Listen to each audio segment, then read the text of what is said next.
Hello and welcome to the Chronicles of the Anathaema Ascendant. My name is LilithAlu, and this is a Warhammer 40k Rogue Trader campaign.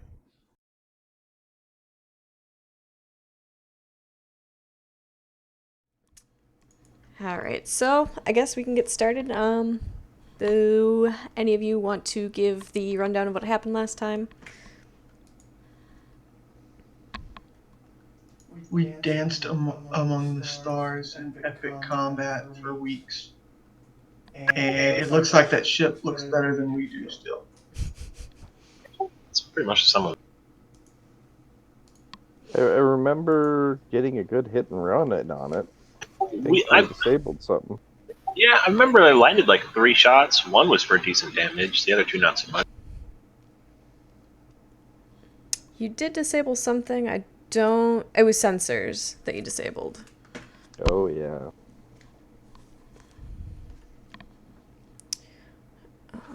And the only thing I've been able to do is either make our ship faster, more maneuverable, or emergency repair. I have an idea, by the way, I wanted to ask you, Miranda. Since we're using the teleportarium, does that still mean we have normal vessels for boarding purposes? Yeah. I mean, you guys have taken a shuttle down to, when you stopped at the Hermitage, you took one down there, and you guys have used them before. And remember, we got one that's got the shield thing around it, too. Yeah, so hey, Jay, how would you like to go on a little mission? Well, I guess, yeah, you. If you ask somebody or tell somebody to go, they'll probably take me. That's actually something I wanted to talk to you guys about, too, is, about combat in general. I know that the space combat has been kind of slow, but if you guys wanted to do an actual boarding of the ship, you guys would be able to. And just do, like, combat on their ship if you wanted. And so instead of, like, you could do, like, start it off as, like, a hit and run if you wanted to, or you could just do basically a boarding and then take out whoever you wanted on there. And essentially we'd do it like, obviously there's thousands of people on each ship. So it would be small bouts of combat, between groups of people. And it would be like you guys had other crewmates with you, taking out other groups while you guys are also taking out groups.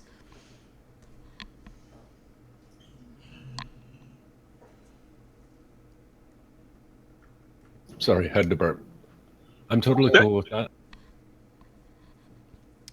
Because I know it's not super interactive, really. Like, the whole combat in general is just kind of slow. So, I mean, realistically, you could go in there and you could knock out some people. Potentially their leaders or their captain or whatever, or whoever, and then you'd leave them disabled.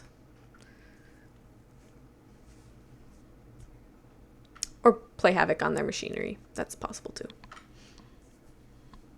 Yeah, we do have a guy who's pretty good with machinery, from what You do indeed. I've been brushing up on my Stargate universe. I'm ready for this shit. I wish that show had gone longer than it did. No kidding.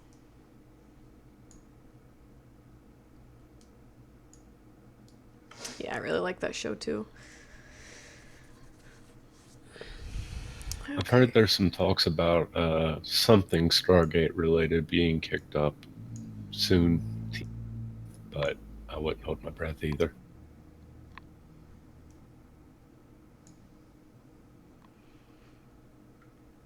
Who knows?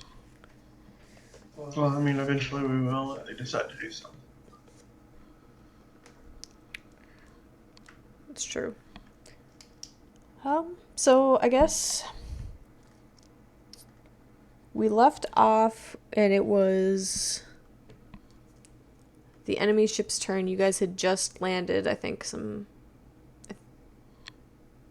a hit and run, or I believe you just did that. Yep. So then it was their turn to go.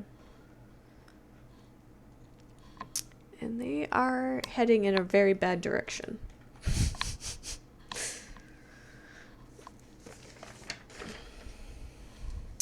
Because they didn't think that one through very well. As they are aimed straight for the sun. And they need to move. Let's see here. I better hope they can move. They can turn by 3 squares. The good news for them is they don't know where the sun is anymore. I'm pretty No sure sensor. they can see the sun. They may not have sensors, but they could definitely still tell that there's a sun. That's assuming that these ships have windows. I'm gonna assume yes. I feel like that would be a kind of an oversight if they didn't. But then again, less chance of them being blown apart and then needing to have to try and repair glass in space. Yeah, it's always felt like viewports like that were such a weakness. They kind of are, but at the same time, it kind of makes it easier to see where you're going. Because what if your like electronics go out? Then you're just fucked.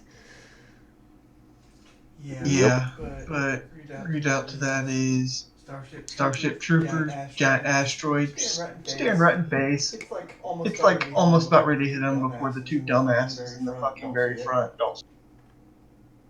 True. I mean, more realistically, you'd probably have like video surveillance as opposed to windows. Yeah.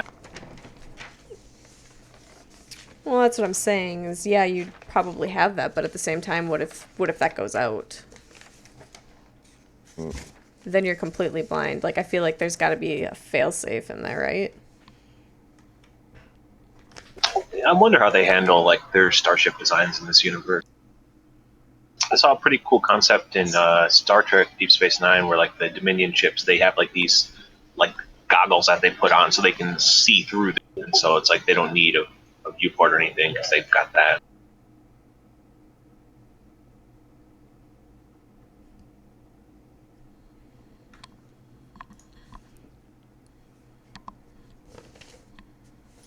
It depends on how you want to look at it. You could think of it as, what is that? Prometheus, the little holographic display in front of, or how about a view screen that just naturally turns the correct direction, like Star Trek? Of course, none of that like solves the stealth issue of like having your electronics go out, but different idea.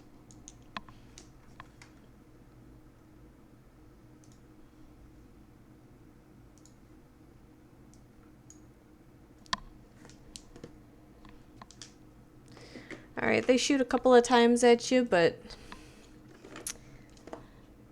they miss. It's pew pew. Just hits it, disappears. Your ship barely even shakes from the impact. And I think I flipped that the wrong direction. Bloop, bloop. I had that facing upside down in the wrong direction. So then it is your guys' turn to go.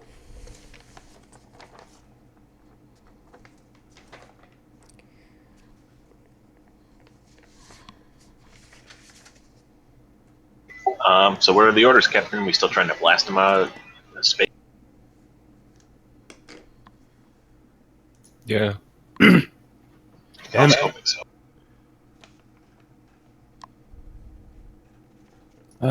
Lock on target. Fire if you can, but how are we, like, aimed, I guess you could. Right now we're pointed towards Keska. We have to move before we do anything. It's just a matter of how we want to go about doing it. Correct. I mean, with their sensors out, we can come to like a full stop, and if the only real concern there would.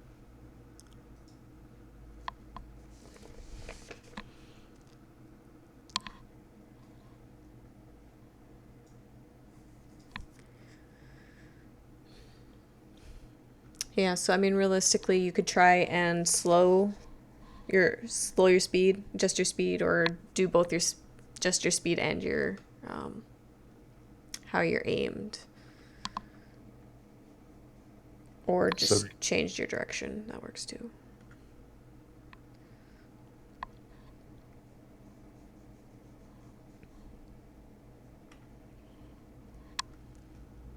So I guess it depends on which way, where do you guys want to end up? All right, let me ask a question. Is this the front of it? Or this? It's not very helpful because it spreads so big. Is the north or the south the front of it? Front?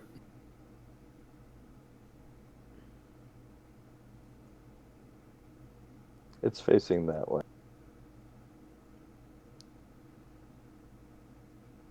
Yeah, it's coming back towards you guys. Okay. So you're technically heading towards each other, except that you're a couple spaces between.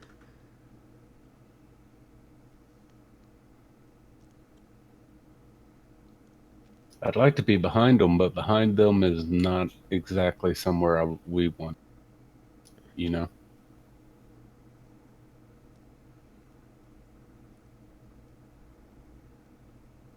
Could we add, I don't know if we could be like facing this.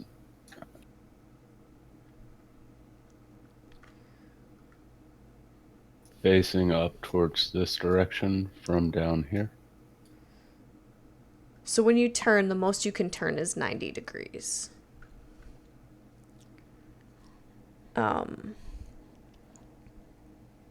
Unless you do,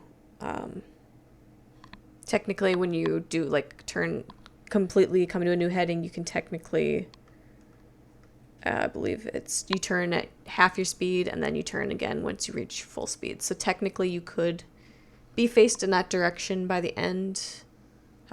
It just depends on, you wouldn't make it up there, but you would be headed in that direction. And we Well, could target. Go ahead. Don't we have to move in the direction that we're facing at least a square or two? Yeah. That's what I'm saying. Like, eventually you'll be facing towards up there. You won't be up Right. there, but you'll be facing that direction.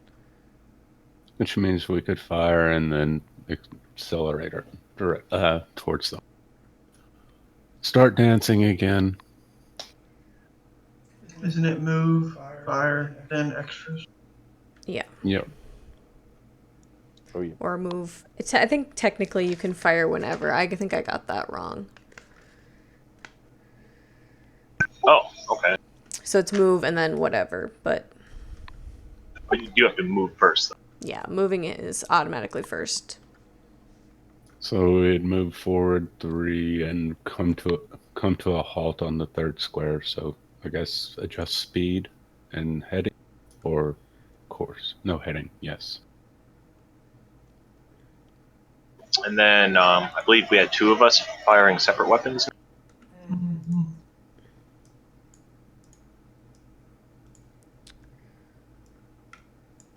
So your speed is 9. So if you wanted to go half, it would be, you'd have to move at least 4. So what you could do is this, if you wanted to adjust bearing, you could, I believe it's,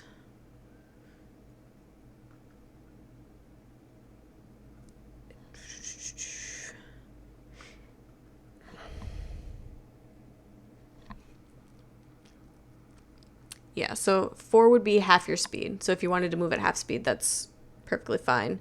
So then which maneuver did you actually want to do?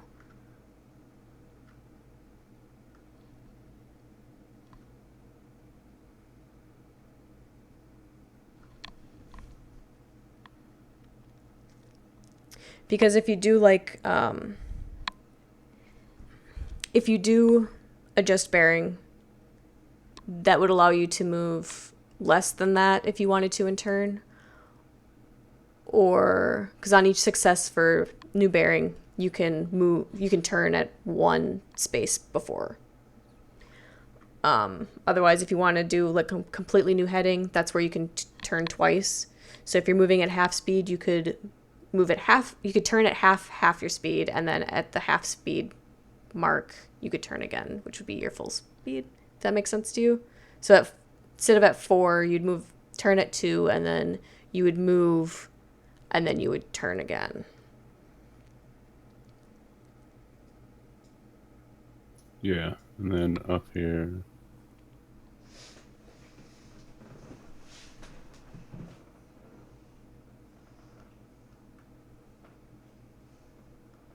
I think I like the other one where we can turn earlier with degrees of success. Okay.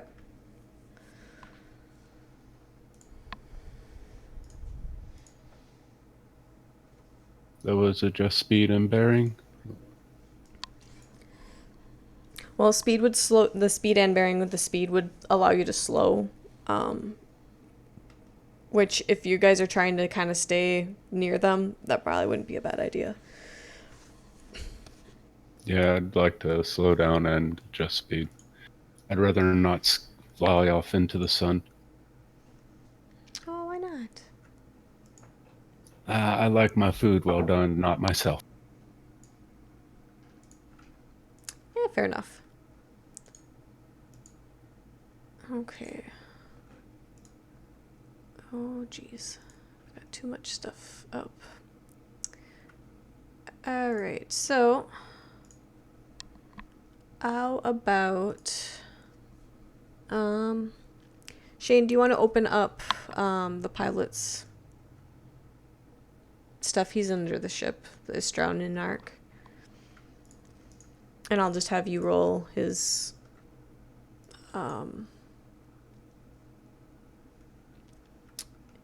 pilot spacecraft at minus 20 plus maneuverability of the ship, which is 30, so plus 10 overall.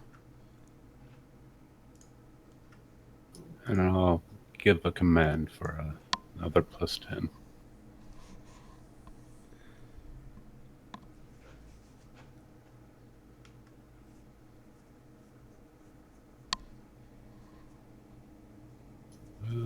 Okay, I'll do it. Maybe, or maybe not. Let's try again.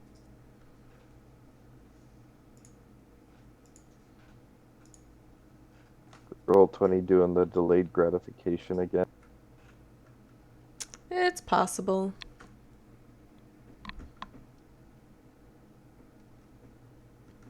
Or it's just being dumb like it always is for me and won't let him roll at all.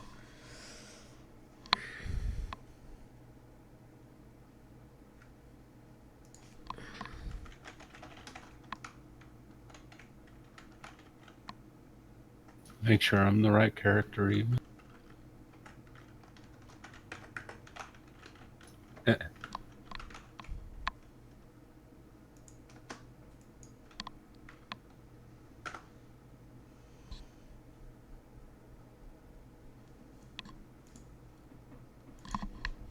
I got it, it's fine. So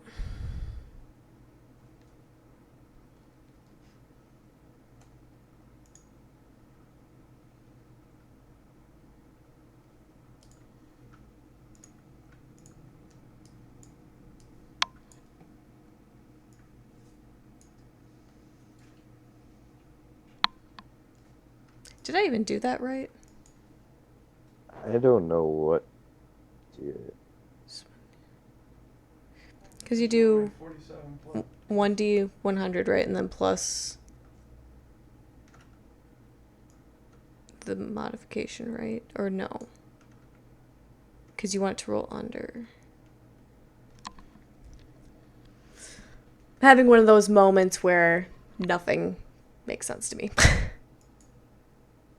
Yeah, I've never seen that formula, so I couldn't tell you what's going on. I'll just try to roll first, Joe, to see if everything's broken or if it's... Oh. Okay, so it does work. Somewhat. Oh, yeah, no, But, I totally did that wrong, but I know what I did wrong. Okay. Yeah, because it's the pilot skill plus the, Plus yeah, number bonus. plus the bonus minus the D100 divided by 10. And then divided by 10 just gives you the success rate. Gotcha.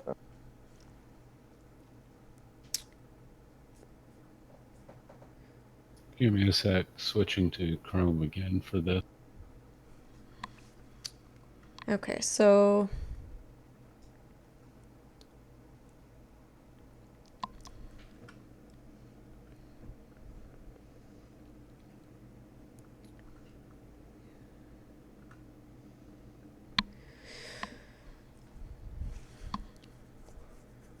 I guess the question is then, so, well, it was I guess it depends on which role you want to take.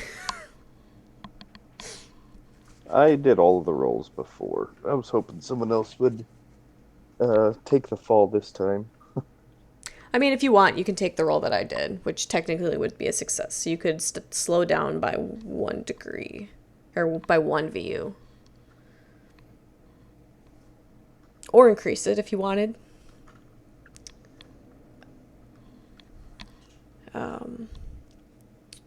Yeah, basically I was just going to see if roll 20 completely broken. That's what I kind of figured. So, but yeah, so it would have been. It would have been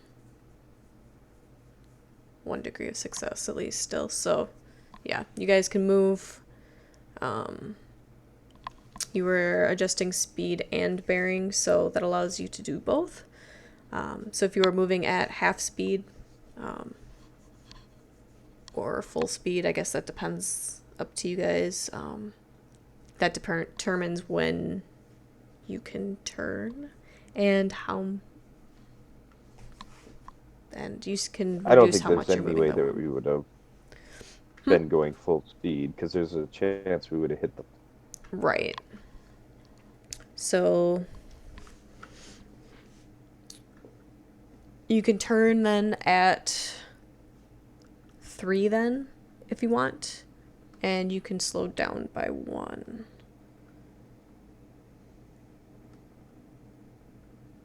So basically we're going head on to if we go that route. Totally fine. Should make shooting easy. Did anybody take the point blank shot feat? No.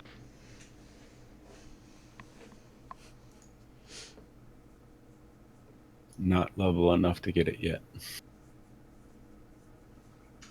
Don't we also get bonuses or whatever for shooting this club? Yep. If it... I didn't know if that counted for ships too. Yep. So for firing,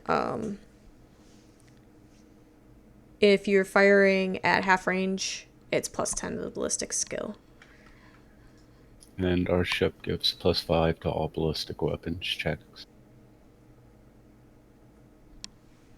Is that the order? Do we want to shoot them or do we want to board them? Yeah. I think we should shoot him. I do get the bonus against chaos. Do you want me to take the shot? I don't know. After the last game, I went through and actually looked at what Reavers are. Aren't these just Dark Eldar? I thought they were chaos reavers, I was told earlier. Okay. They are Chaos Reavers. I just remember that being mentioned. They're Chaos Reavers, yeah. Gotcha. Fire, and then we'll throw the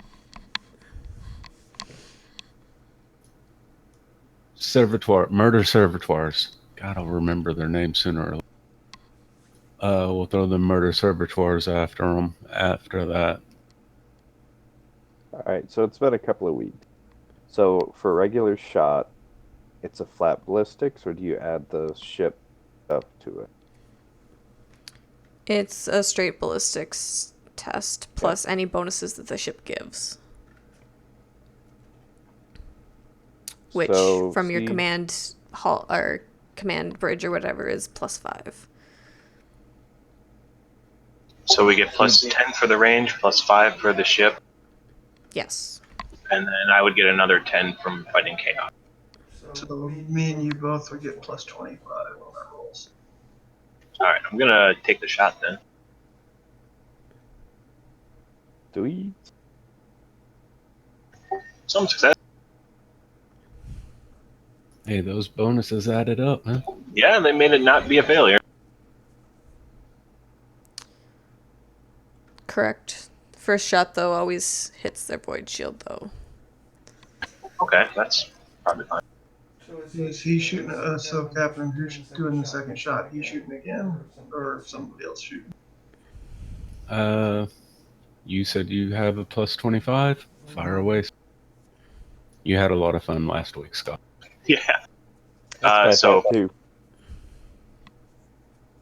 Or would you like to go terrify them later on a boarding mission? Yeah, I want to shoot once. To be honest. Go for it. okay. Boom. All right, so technically that'd be 6 5d6. shots, but you have whatever your strength is for the gun, which is the number of hits it can land. My strength. Not your strength, No, I'm gonna the check for you, strength one of the strength of the ship, cannon, whichever cannon you're firing. Oh, it. That should be the Mars. There's a ship thing on there, so you can look at the character sheet. I think it's 5. Nope. So the macro battery's 3, and then Mars pattern's 3, and then the Sun Seer's 4. Oh. That sounds really wrong. One. The crit rating is 5 and 4.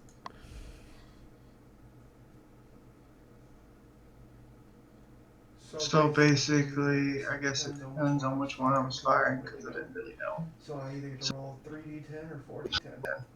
You would Roll a probably 1d2. Yeah, go ahead.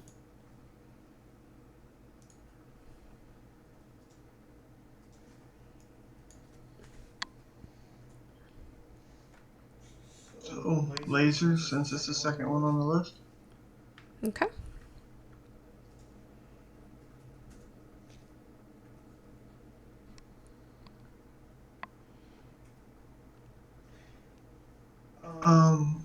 Why is the laser sensor laser a +2? One, the macro batteries were +2, and I thought the sensor laser was.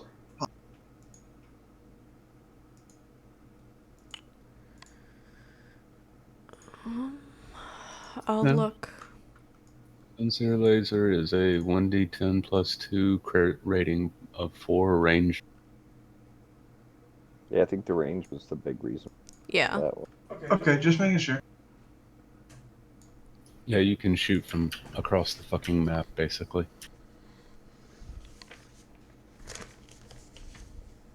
$29 damage. All right, that did some damage. Nice.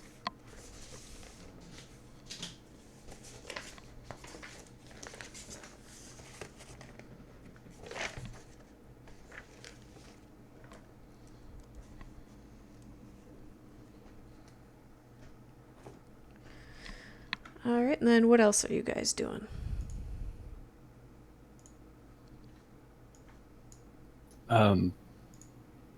Try another teleportarium.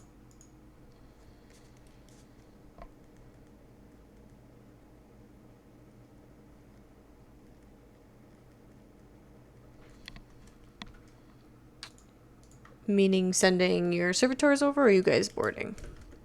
Let's try servitors. Okay, then you need to roll for a hit and run, which would be Pilot spacecraft. your command test. And it's +10. Oops, that's not what I wanted. I've got all the bonuses wrote down. There's the plus from the murder servitors, as well as the bridge, and I believe the teleportarium gives 2 as well. Overall, I'm at a plus 45, but I have negatives from... What's our morale at?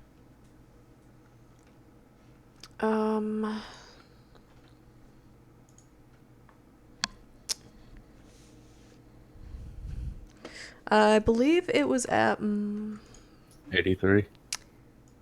no, it wasn't that bad because We recovered some. you guys were able to recover some the next time around. So it's actually, I think, at 89. Yeah, 89. So minus 10 on all checks, right? I think so. I'm not really 100% sure, actually.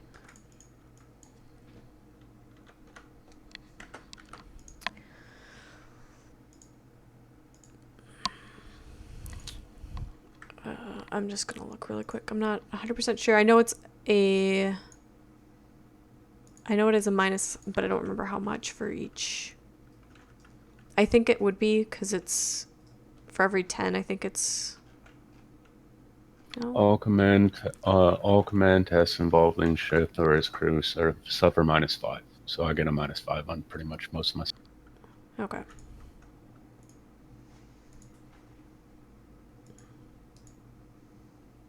Oops.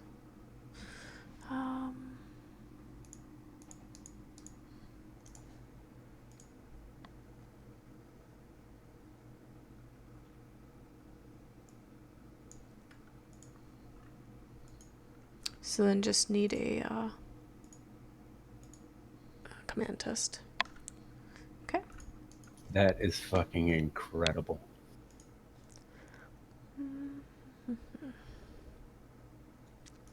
Ooh. It is an opposed one though, so I know, but Let's- how high I have to, or how big a bonus I have to have in order not to fail. Yeah, you rolled a 96. I know. It's pretty pathetic. a little bit. So while usually, they would definitely listen to you, they get over there and they can't find anything to really destroy. So then you have them come back. They're over there. I mean, they kill a couple of guys, but they aren't able to damage any of the components over there. Okay.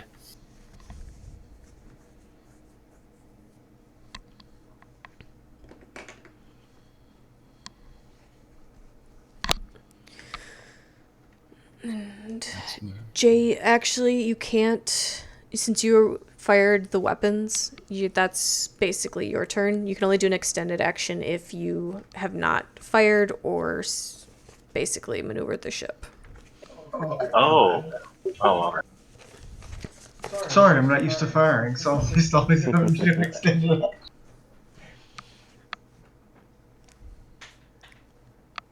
Damn, that sucks. That was a 3.9. Wasting your successes.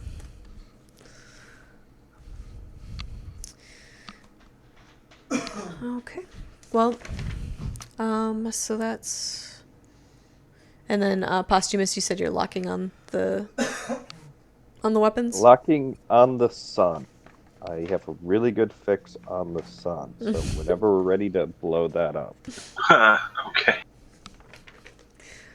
Unfortunately, you're not a world destroyer ship, so your weapons might not be able to do much. One day, maybe. One day.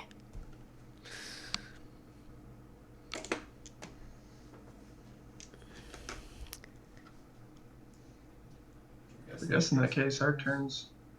John. Oh, no, technically. Oh, no, Captain did because he did hit and run, and Posthumous did. So yeah, I think our turn's done. Yep. They move. And unfortunately, their weapons can't reach you. And they're just at a range to try and board you. So they're going to do some stuff in the back end. And, well, stuff that you can't see. So it'll be your turn again.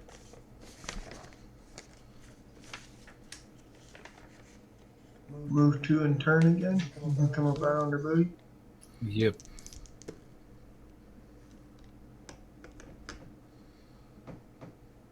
And get close enough for another boarding action. So Istro. Fire weapons. Mm-hmm. Alright, so everything should be the same, so plus 10 pilot check.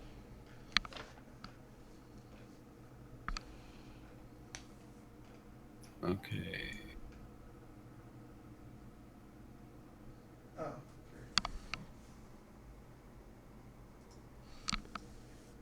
Yeah. I'm gonna spend the fate point. Those reset every session, right? Yep. Correct. Yep.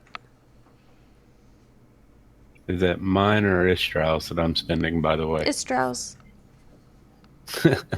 He has 3 of Thank them. you. Well, he doesn't want to look like a fool in front of the captain. Exactly. Actually, he doesn't want to look like a fool in front of Shane's character. Oh, really? Yep.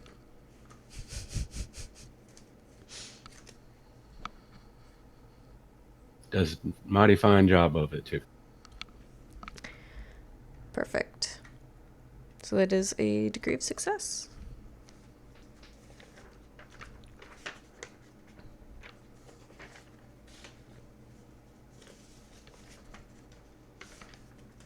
How close do we have to be in order to board?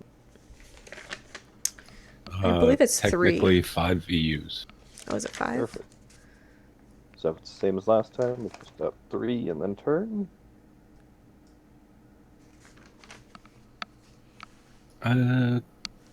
One sec. I want to check something on the weapons. Might want to be 1 farther forward if possible. I don't. Well, I suppose we were maintaining the same speed. Yeah, so you can move 2 more to the left. Yeah, see, if we're 1 closer, the Mars patterns will get a plus 10 to their range check. Sunseer's getting it no matter what, but the Mars pattern need 3 or closer to get the plus 10. We have the math for that, Miranda, or the speed. What was that? Just checking with you to make sure that that's something that we're close enough to do. Close enough to That's do what we were- what? I We guess I don't were- understand what you're asking. Be 1 I'm not farther exactly forward. sure how the range. So 1 more. The range of what? The speed. So the last one we moved forward 3 and then turned to face. I tried to move 4, but somebody moved me back. I wasn't exactly sure. So you move 2, you can mitigate the one with 1 instead of moving 3, so you can move up. And And then you get, like, so basically end up moving up to 2, stopping, and instead you can go left 2 more, to equal the 4, which is the equivalent of half of 9. Okay. I didn't know if the turn negated one of our movements, basically. is what I No. was asking. No, it doesn't count as part of the move. It just counts as you changing your direction. Because you moved into the space, so turning, basically, I guess, in 360 in that space doesn't technically consider. Gotcha. Yeah, movement I is don't considered forward. So can I attempt to lock on before they fire, or just firing come? Okay. I don't have a very good odds of scrutiny, but it's some. I'll give you plus 10. No, it'd be better to give the plus 10 to the people that are shooting, because I'm just potentially giving them a plus 10. Okay, fair enough. So on the Mars pattern, It'd just be on the weapons in general.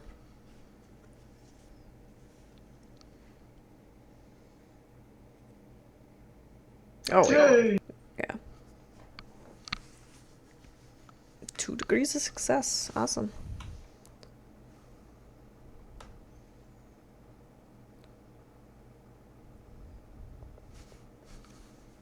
So that All gives right, a plus 5. What's that?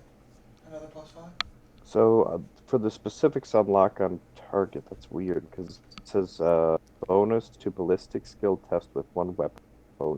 Yeah, you're right. So if you wanted it to be specifically, yeah, Yeah, because I missed that Pepper part. did a real good job, and My question is in this regard, Shane, Shane, what do you have to what do roll you under? have to roll under? If you roll because of the Plus, plus, if he gives that to you, that would give you plus 30. Then Then technically, if CJ gives you that, gives you plus 40. So what is your ballistic skill at?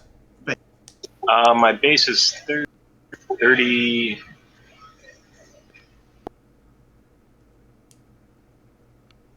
Then I would give the bonus to him because I already have a much better shot at going this. Because I'm going 42, 52 plus the 25, so I'm going 77 or less with me just out of my bonus. right, yeah, I was just giving it to, like, thematically or narratively speaking. You did damn good on your own. I'm not trying to help out this other schlub who can't hit the broadside of a barn. You trying to help yourself out? Because as far as I remember, Hey. you were the one that couldn't hit anything, and Shane was hitting I- it out of the park.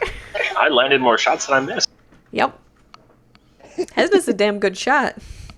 Hey, I'm an expert at rewriting history. It was all due to my heroic locking on that saved the day. Possibly. Every little bit. I think you failed at helping a couple times. So That's only if- because I was trying to help some people who didn't want the help. So CJ, if you can roll to help him and give him his plus 10, then that would put him at that would end up putting him at plus 40. Okay. I have to check. It's a free Lit- action.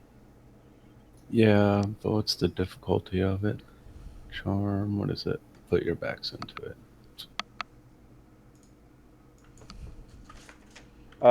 No, you're going to be doing the boarding party. He's talking about using your Your special rogue juju trader ballistic. ability. Right. Where's that one?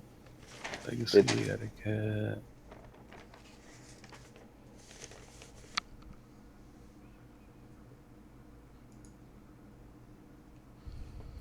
Yeah, I give someone plus 10 as a free action, so I'll give it to Shane. Yep. Alright, Mr. Yeah, Shane, it sucks when we go 2 weeks All right. without playing. plus 40 to you, good sir. Jesus.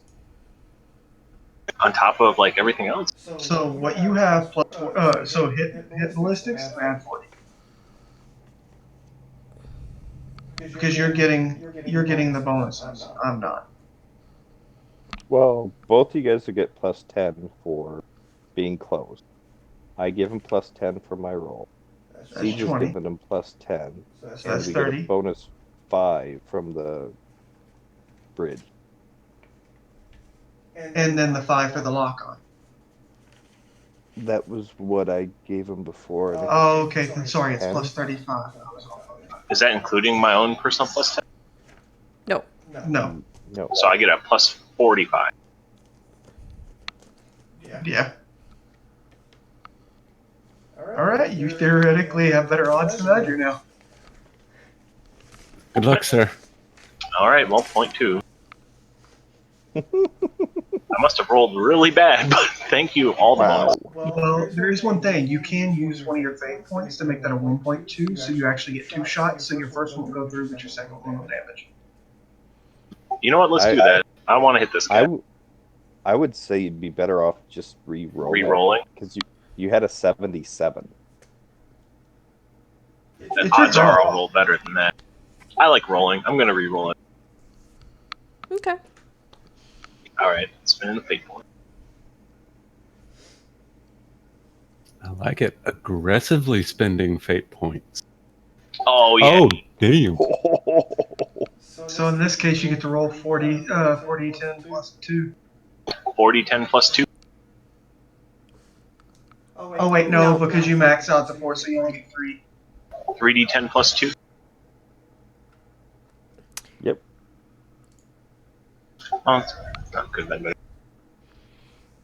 Hey, it's not bad. It's not bad. That ship's taking some serious fucking hits, though. They gotta be feeling it.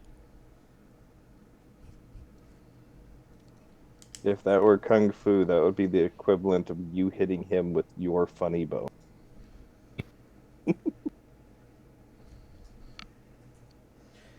Alright, let's see if I can boost myself further. Nope, you're not getting the bonus. Alright, so I don't get the extra +2. Alright, so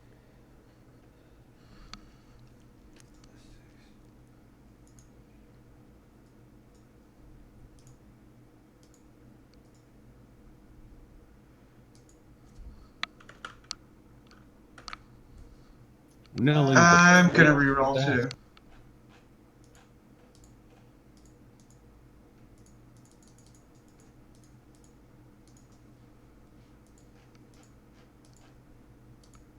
I love it blowing through your fate. We barely even started.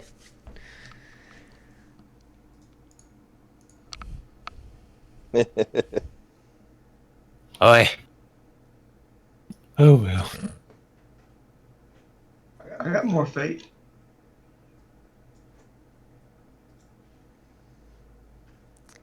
Well, you miss. Yeah, I don't think we did any damage to them the time around. There, So, 3. you can only use fate points to reroll one. Just take the second result. Oh. I did Oh, not yep. have that. Yep. Well, then never mind. Here's where we'll do the damage. Siege, batter up. Yep. All right. Let's do the same old, same old. But let's hope I don't roll a 96 hit and run. Straw, carry.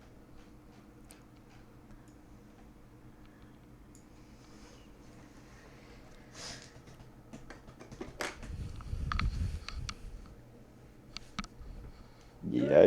Yep, you definitely got it that time. Here I was worried. There we go. That's decent. Okay. So you send the murder servitors over there. So you get you get to decide, Combat. I believe, because of the murder servitors, which component it hits.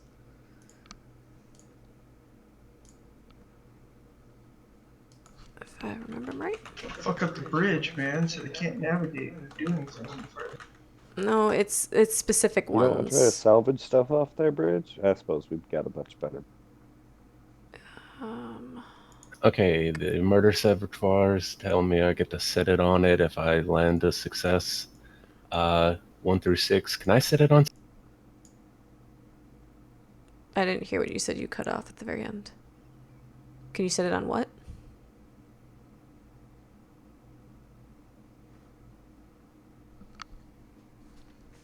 Oh, I didn't hear. You said, can you set it on 6? Yeah. Yeah, it says 1 through 6, so yeah. All right. If I succeed against their command, I'm setting it for 6. I want them to knock out their end. Okay. Yeah, you did. You did have more success than their captain did. He only got 1 degree. Which is still good, but not good enough. So they're blind and their engines are crippled. We should easily be able to take them now, hopefully. Yeah. Let's see here.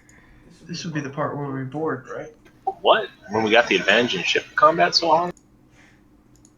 I think we just blast them out of the space. We could just take out their Vitae source and then drag them back. They'll be dead by the time we get home.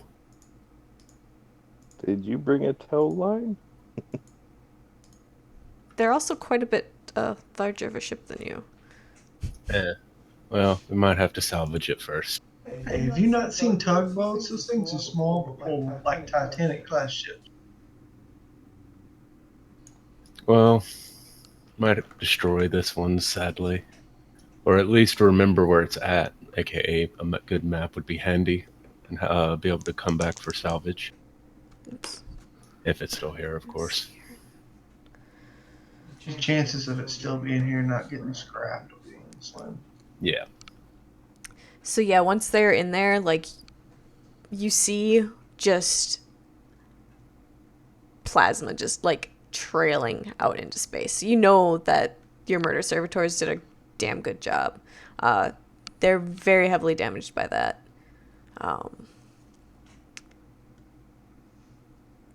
And when they report back to you, basically they're like, yeah, they ain't going anywhere.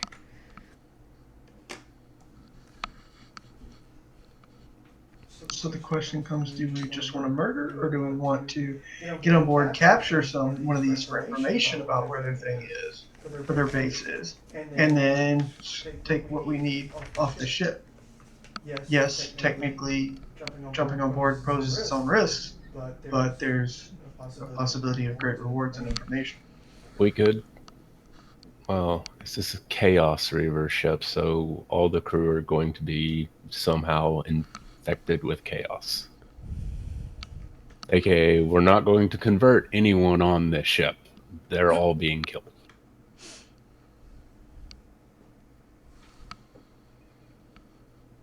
Well, sure, but maybe you can get information about where their base is. I like that. And we could probably use some parts for murder servitors. We have used them pretty heavily in the past few weeks, going on probably a month now.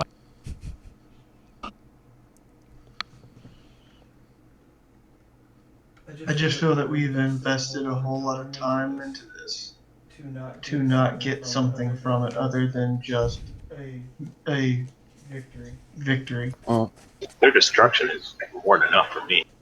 we could see if there's parts for ships at least, stuff we could sell. And we could search the wreckage for any information, but yes, I would prefer to get info. Hey, there we go. If the ship's intact, we can search the computer for information. Yeah. Sorry, Shane, we're not destroying it. No! You can destroy each and every one on that ship. As long as there's not a single survivor, I'll be fine. Oh, but I make a better promise to you. You'll help destroy the station that they're coming from. Oh, Okay. I see. You're angling for the bigger target. More chaos death. The Emperor will be pleased.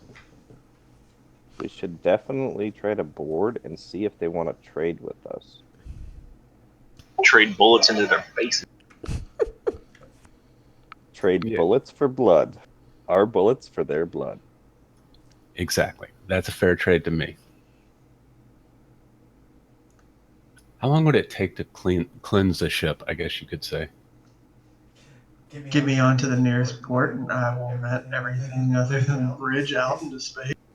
Right? I was just thinking there's gotta be some way you could do that. Okay, load them all up on the teleportarium. With the murder servitors. Over they can go.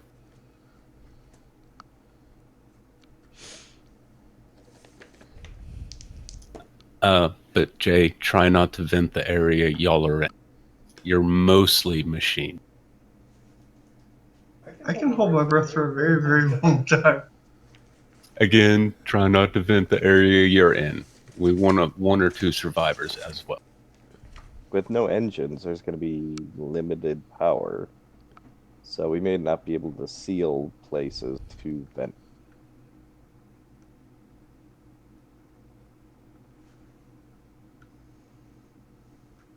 Yeah.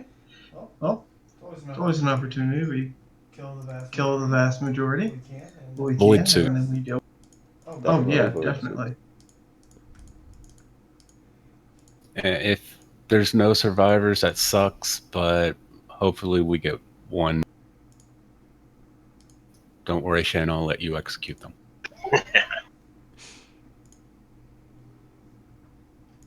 So in this case, are we taking our ship over, or are we teleporting on? I'd say teleporting on. You would give me the preferred location. I know you're gonna tell me the bridge. We can't do that. Nope. No, I wouldn't. I tell you the engine room. or the engine room would probably be the best room to go. We can do that, but it might be full of plasma, I think. It would be a good idea to have the ship kind of on standby just in case. Yeah, because remember, if I'm going to the ship, I can't activate and take care of the teleportarium itself from my side. I'm sure we would have some people that would know a thing or two about tech, but they might not be all that well reliable. What, you don't want Certainly. the NPC to roll -5 and teleport all the bad guys on the bridge onto our ship? And us still. Yeah, Preferably certainly nowhere not. near Shepard's skill.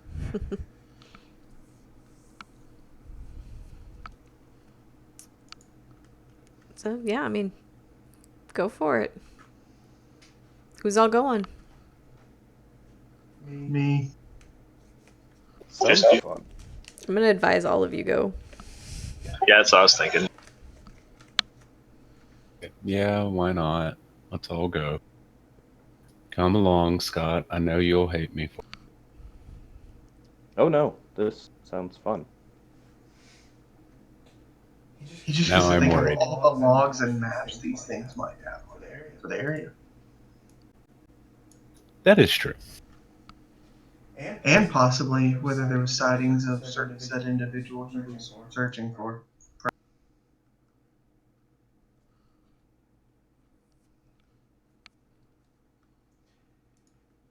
Alright, so I guess I gotta tech roll this really quickly.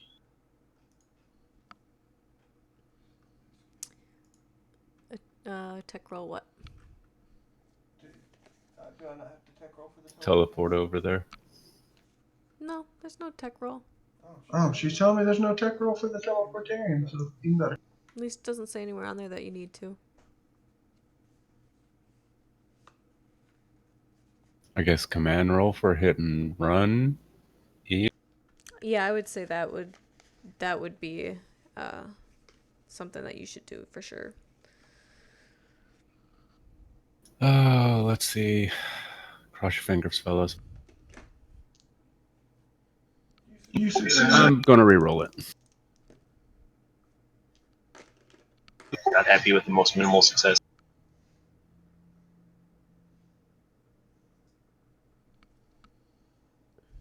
Not when you have a bonus like I do.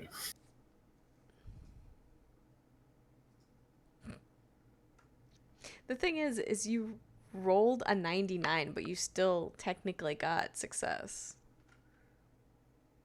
Wow. Yeah, that's how fucking high my number is. A Already 99 that's is not a fan.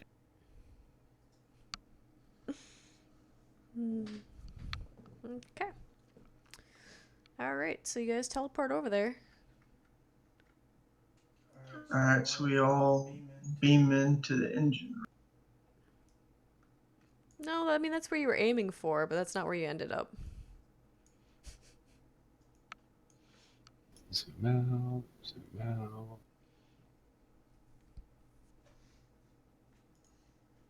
Whoa.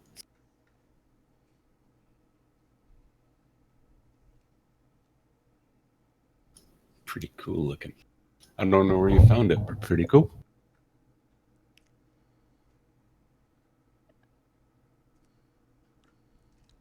And I will need initiative from everyone. What's initiative again? I believe it is agility bonus plus a d10. If not, that's what we're going with right now. That is absolutely correct.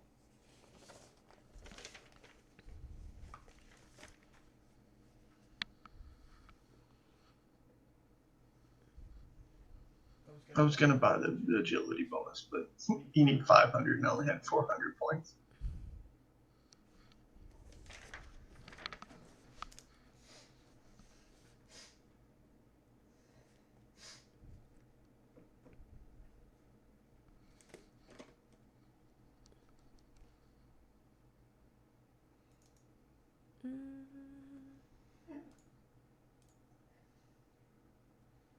So just waiting on Shane's roll, I think. Yeah, I was trying to see if I could find it in my character sheet. I just roll 1d10 plus. Plus whatever your agility modifier is. So the first one.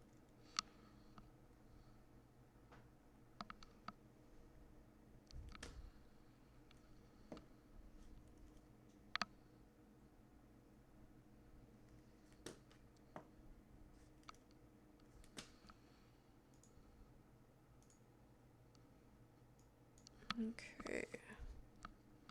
All right, so Posthumous, you go first. Alright, so weapon drawn, I will half aim and fire at the closest one to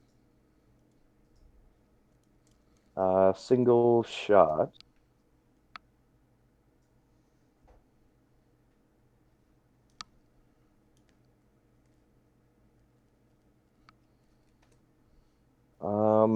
How far away are we from them? I mean, I would say probably relatively close. Probably, um, Within 35 yes, feet easily. or yards. I'd Okay. say probably within 15 to 20.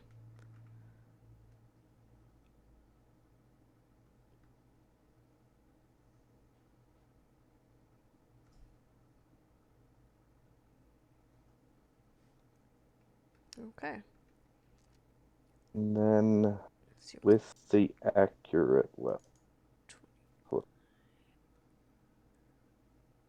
I think I get a bonus 2d10 damage. Okay. you said with accurate? I believe so, yeah.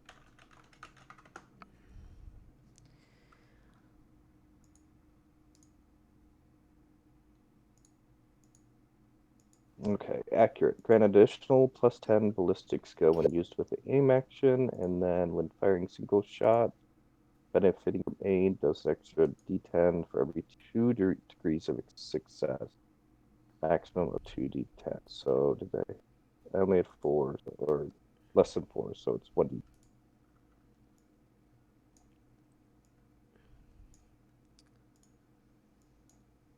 Alright. So 14 points of energy damage. Pen 2.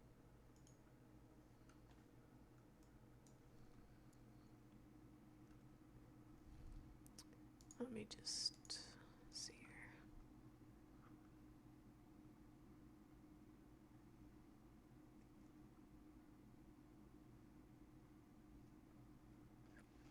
Were you actually, were you aiming at all or were you just shooting? I'm just wondering. I did a half aim and then fired. Okay. Yeah, because I get amazing bonuses if I aim. So there'll never be a time where I don't aim when I shoot.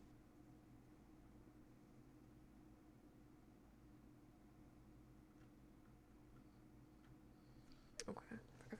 Okay. Okay. And let's see here, that was 224, which is the left arm.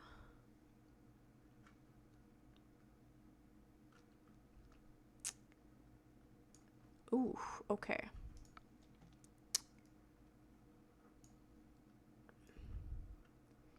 You definitely hit him hard. That was not...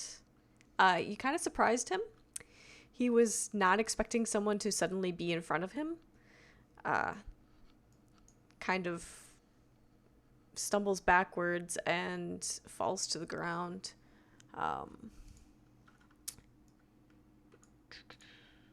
Let's see here. Dino scum.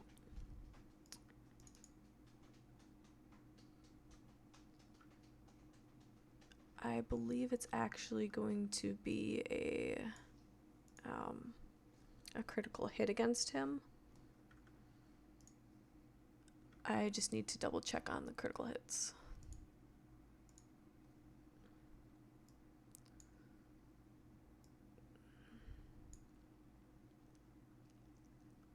Okay.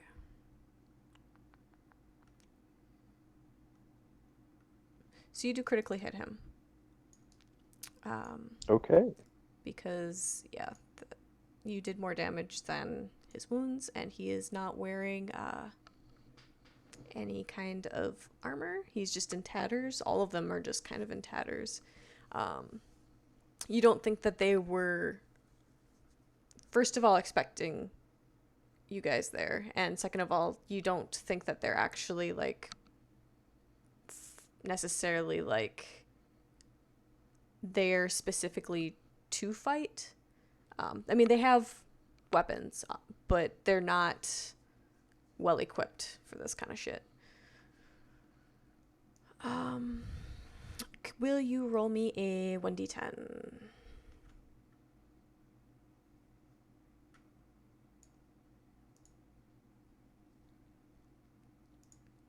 Got a 4. Okay. Oh, actually... And that was energy damage that you did, right? Correct. Okay.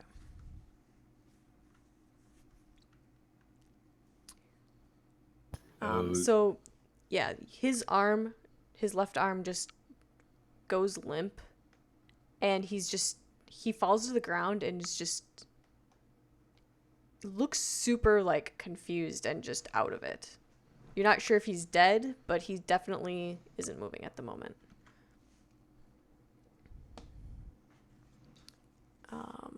Which one of those three on the screen is that one?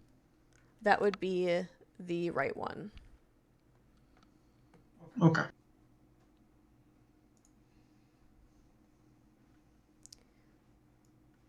And then, so that was all you could do on yours, right? Correct. Okay, so then it will be Hesna's turn. Well, seeing as you killed that guy, I will fire at the next closest person. Chaos person.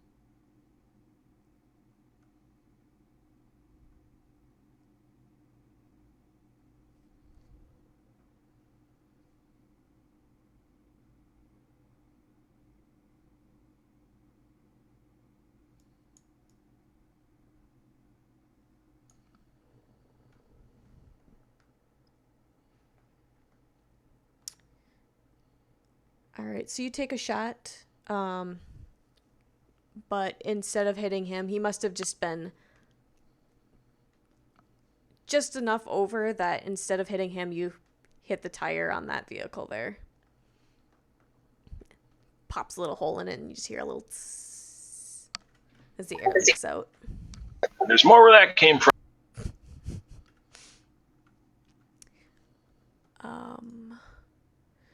Is there anything else you were doing? I'd find cover. Okay. Tell me, what do you hide behind?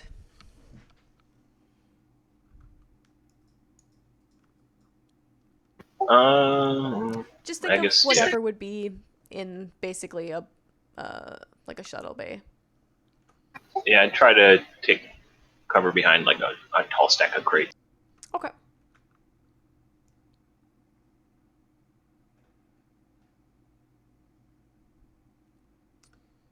And then it'll be Macarius's turn. Oh, since I don't have fancy weapon, we can assume we came here with our weapons drawn because we know what we're doing. Oh yeah, definitely. If you didn't, you're dumb. Yeah. So I'm gonna. And with your command test, I'm gonna say that you got everyone well prepared before you made the leap. Yeah, I'll do a half aim at the closest one. So that one. And Which one? Sorry. the middle one. Okay. I guess that'd be the closest one still. Yep. Or is this one still alive? No, it's not moving. The one on the right is down, and he's not moving at the moment.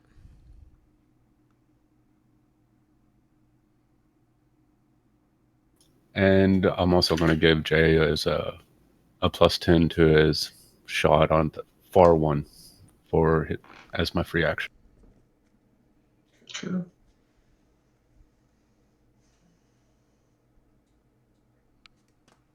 This is where I wish I had way more ballistic skill.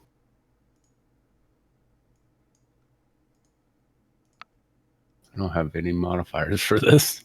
Oh. Well, depending on range. Hey! There you go. You did fine. But I should have actually rolled the weapon thing. That's fine. You just have to roll the damage then. 13. So.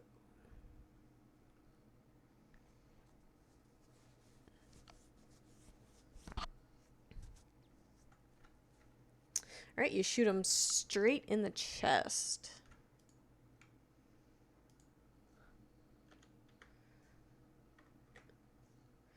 Kind of just Feeling very inspired by the captain's machismo right now.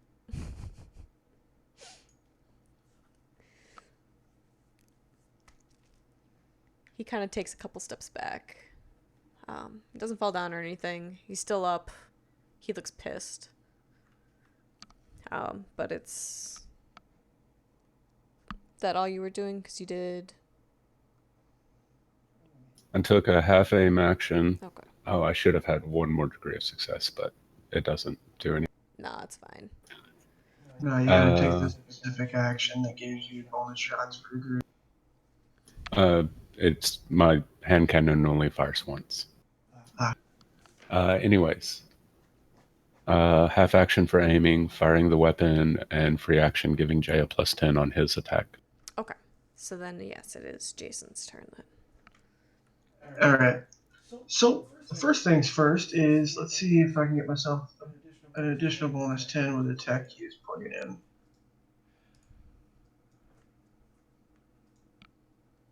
I do not. Okay, that's fine. Whatever. So he gives me 10, my natural 10, so alright. So I am going to semi-auto burst. Yes, my sniper rifle allows me to semi-burst. So I am going to end up doing that one. So that gives me, that's my full action, range +10. So 10 from him, +30. And for every 2 degrees of success, I get an extra shot on him.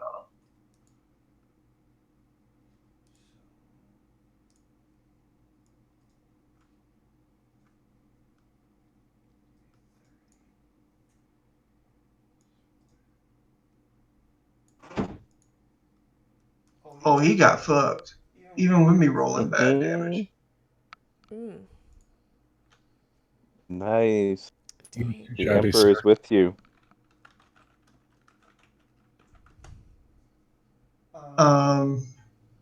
So that's at least 2 additional shots?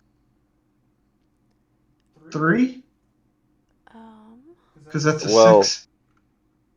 So what's the burst on your weapon?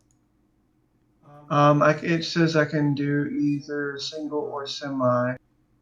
And what's the semi rating? Let me pull that up.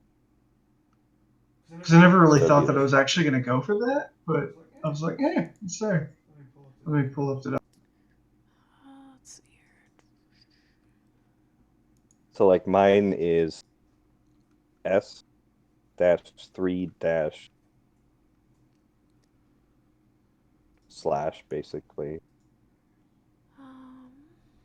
So my semi is 3. So whatever the second number is. 3. Okay. So you get 2 more damage rolls for that. Don't know for sure if your weapon has the plug, if you get to add that in or not. If what? So, like, my weapon is... I'd treat it just like we do the other deals when like firing the cannons. It's, in this case, I would roll another 2d10 plus plus the 2 or 4. Sorry. So I would just take it as the modifier only gets added to 1. Sure. So since this is technically roll 2 and 3, they don't get the plus 4. It'd be the way I would. That works. You're gonna murderate this guy so bad because you get to make another attack at your full bonus, whatever you added last time, since you rolled a 10.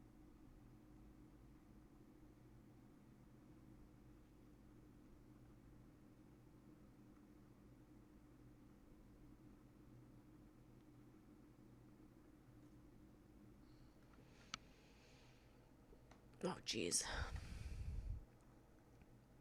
Pop.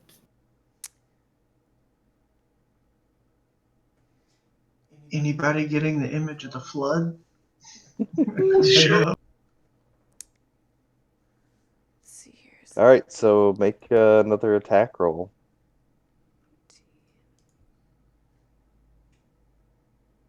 What do you mean I get to make another attack roll? The Emperor is with you. If you roll a 10 for damage, you get to make another attack with all of the same bonus. Oh, so I roll my full gun thing again? Yep. Yep. You got Righteous Fury. You're like, ah!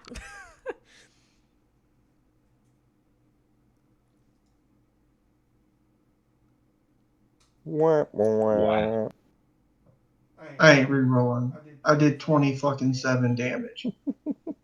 Yeah. The bad thing is I want to use that weapon. I have to spend all next round reloading. Yeah, I mean, technically, yeah, it did use up your clip.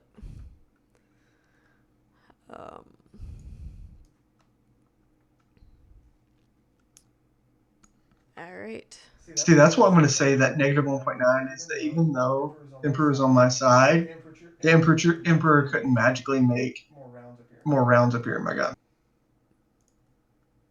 Hey, now don't dent the Emperor's power. Right? Yeah, I went for that very end guy. He's just got other uses for his energy right now. Okay. Well. My turn's done because I full rounded. You destroyed them. Well, there's still one guy up.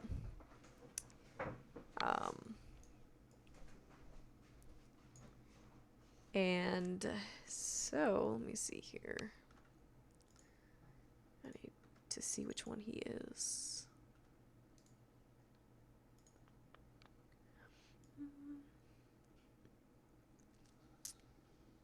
Oh, he actually... I know where this image is from.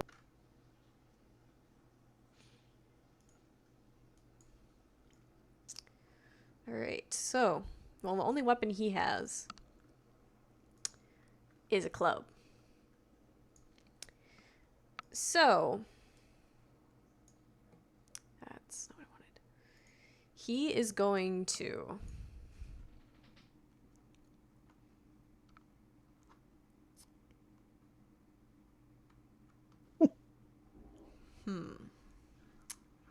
He is going to move forward up to this crate. It's not my crate. Your crate. It's all. Things are looking great for you right now. And then he is going to attack you.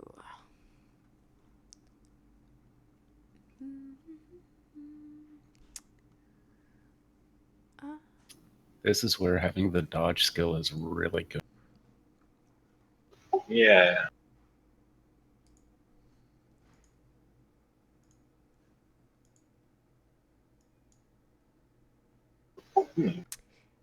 And he hits the crate. Like, he is trying to hit you, but he's at the wrong angle. He thought he was good enough, but it just hits the crate and knocks it aside. Aha! The I top chose layer this falls cover into for a reason. And lucky for you, it didn't tumble down onto you, it tumbled the other direction. That was my next thought.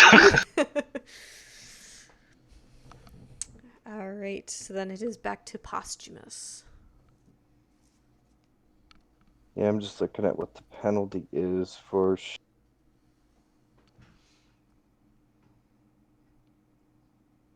Assume it's probably a neg 10. For what? Since he's in melee now, I think it's harder for me to hit him. Nope, I don't think so. Cool. The only reason I say that is because there's also such a thing as point blank shot. And you get a bonus for that. Is that a feat you have to take? No, it's just with when you're like 2 meters from them. So like technically you could probably do it. Everyone else is a little far enough away, but Yeah, alright, that's what I was thinking.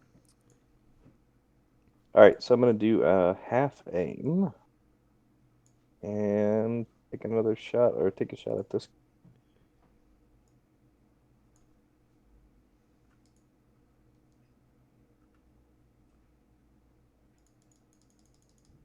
Bam. Okay, so that would be... Oh, so 3d10 plus...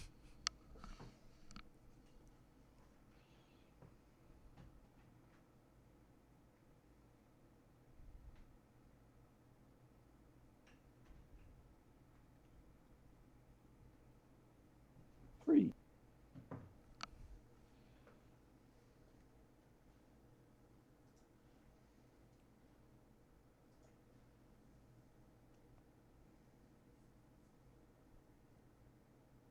I like it.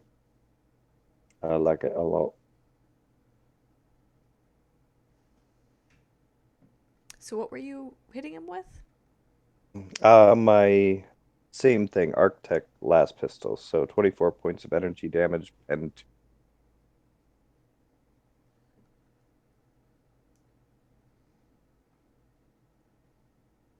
remember where the hit chart is.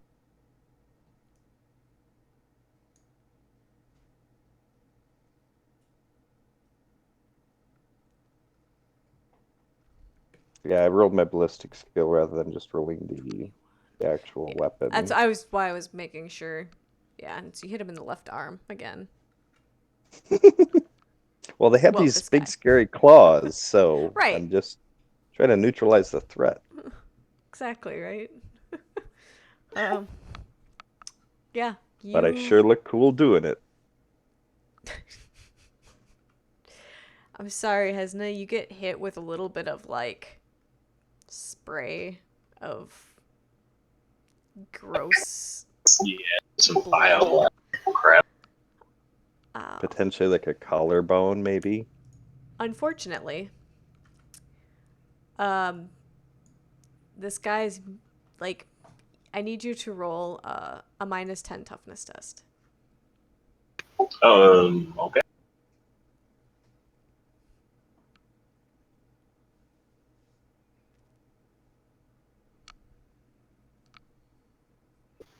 Not very tough, right? Okay, and then I need you to roll a 1d10.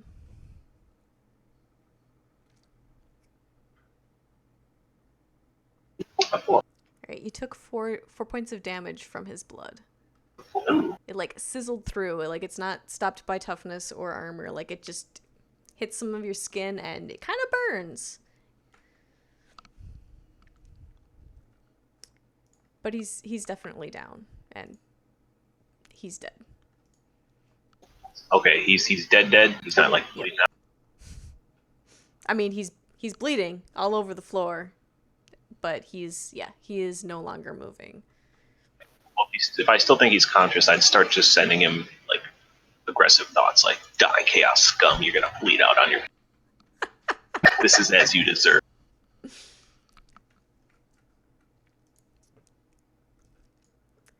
He hears those last few thoughts as he dies. Just He can feel the bad vibes coming off of you.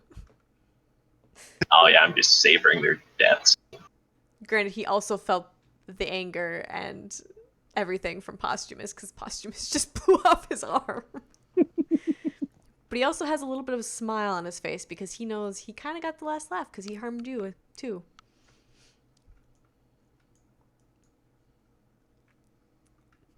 Stomp down on his face with my boot.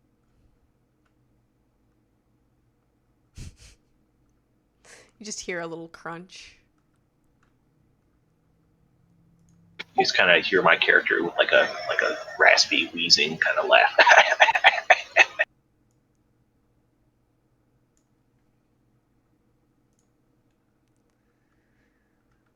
Do you guys want to search that? I mean, I guess, are you guys just going through and like just killing everything? Are you stopping and looking at things? We can stop and look at things when everything's dead, in my opinion. There's nothing here that interests me. Yeah, we were just going to vent the atmosphere to kill everything. So I would reload my weapon and look for the nearest port. Click. Yeah, I guess reload mine as well. It's like extra clips or something we have to keep track of, or is that just assumed we'll have as many as we need? I'm fine with you guys just saying that you guys brought some with you. Like, I imagine you guys could carry several clips apiece. Plus you have other guys that you guys brought with or whatever, so. Yeah, then just to be sure, I'd reload as well, even though I only fired one burst. I mean, I imagine we could save the old clip with the ammo still in it. So my clip says I have 30, so I don't actually have to do the reload till I go through 30 shots, correct? Mm-hmm. Oh fuck! I thought I So yeah, kind of secure the area, J, vent the atmosphere. And wasn't this guy just basically paralyzed, like he fell to the ground shaking or dumbfounded, what have you?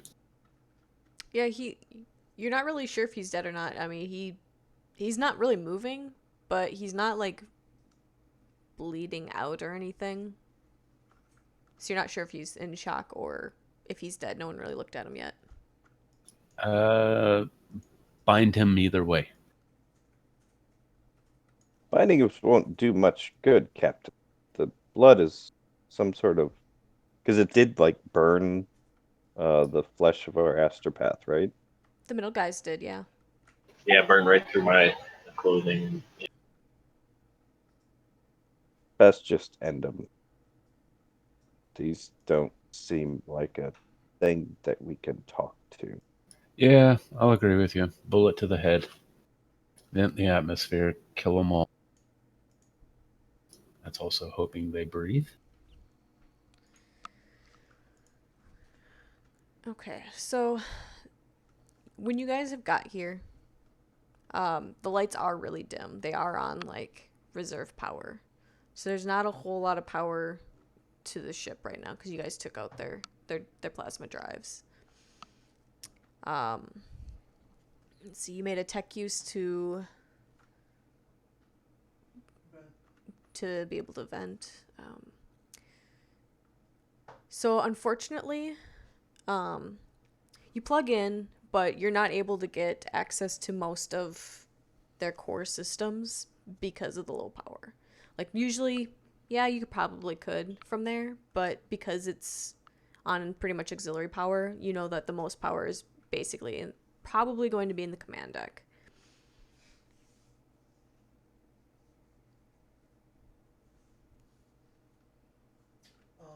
Then I will could I at least instead pull up a small diagram map of the ship so we know where. Yeah, I'd say that's possible. So you guys can figure out a direct path there.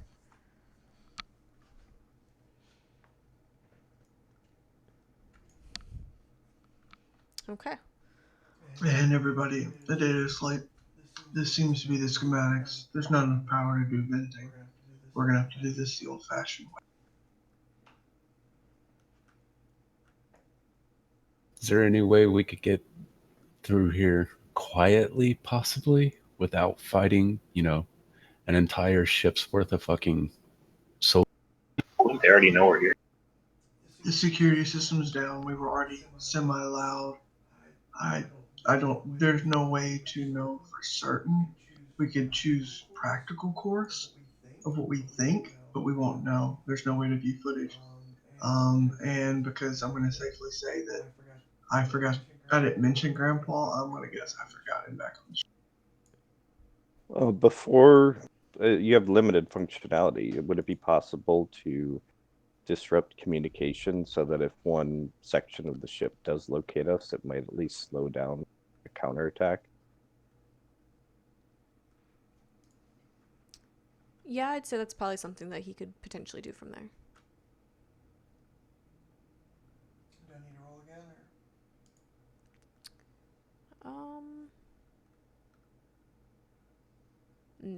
No. I will say that he can use that in his tech use that he rolled. So basically, when he was looking for how to vent, he realized that it wasn't going to be possible.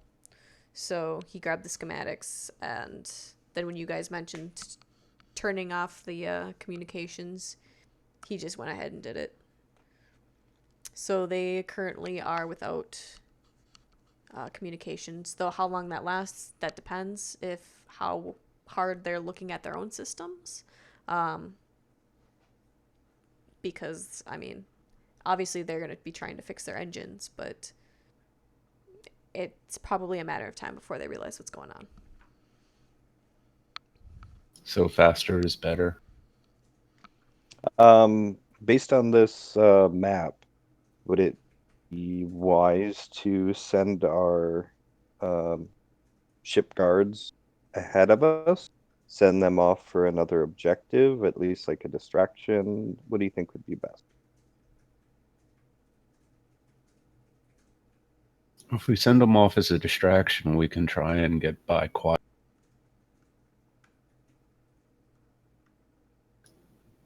Use the teleportarium to get us out before them, and then they can grab them after we're out safe, and they'll never know what happened. This is totally bullshit. We're totally boned, but I'm going to try.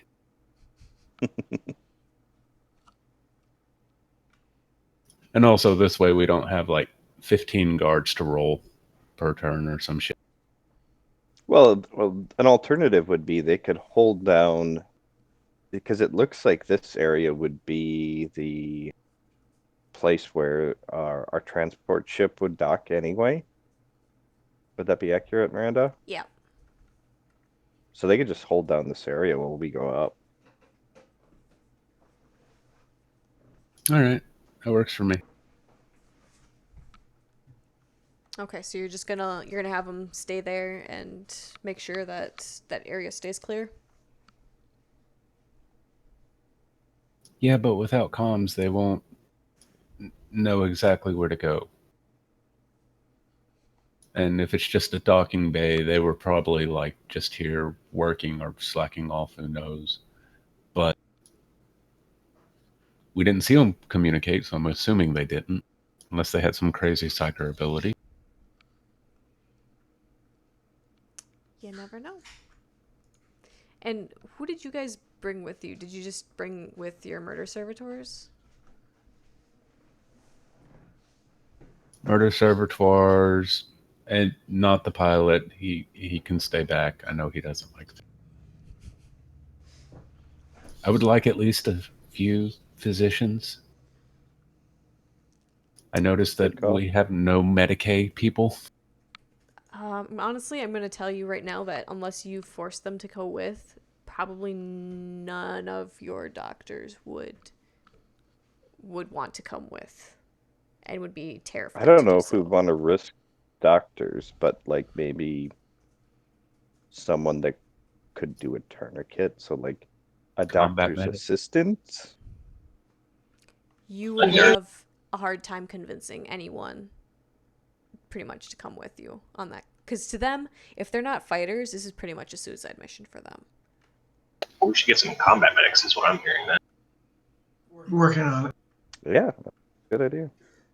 Literally, I plan on working on it. So that's a no-go. Oh, well. Now, if you get injured and you need help when you get back, that's something that's completely plausible.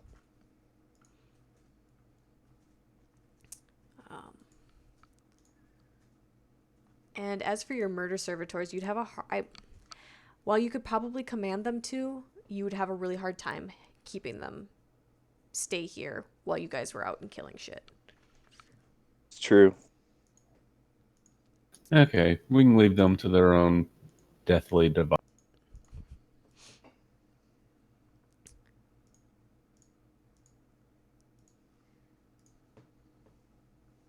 They pretty much just want to kill anything and everything.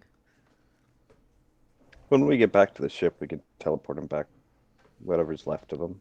Yeah, that's a good plan. I like that. Set them loose and let's head towards the bridge as fast as possible.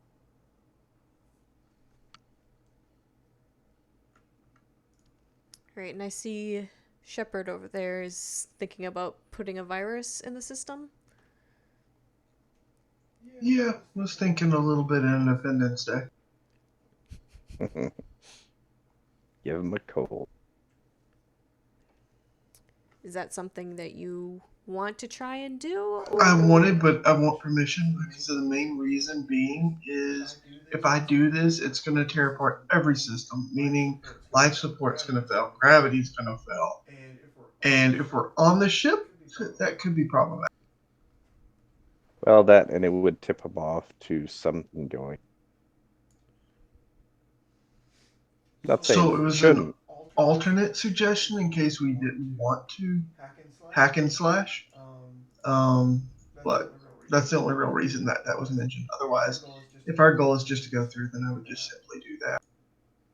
Well, could you run the program and then basically just wait to hit enter, so that way if we need to bug out, we can just drop it and go.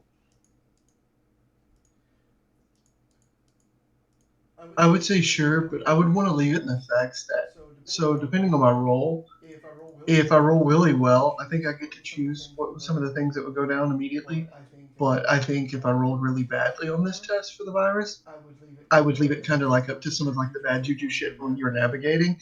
Like she rolls and comes up with some of the bad stuff that immediately hits versus stuff that's eventually going to happen after. Well, no, so I wouldn't say that we get to the point where you make a roll, but you could prep the virus, and then, the typical 80s hacker thing where it says, do you confirm?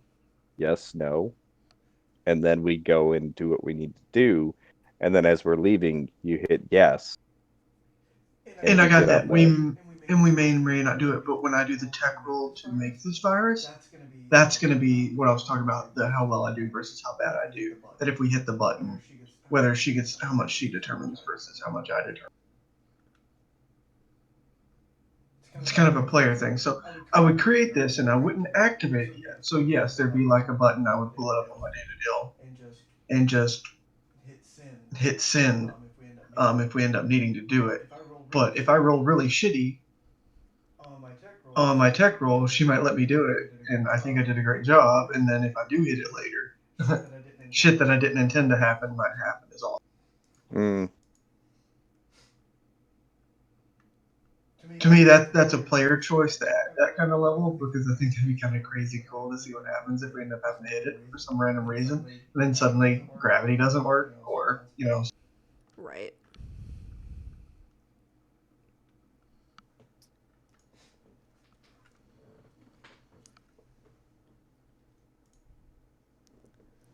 I mean, as far as Shepard goes, to get from here to the bridge to make it.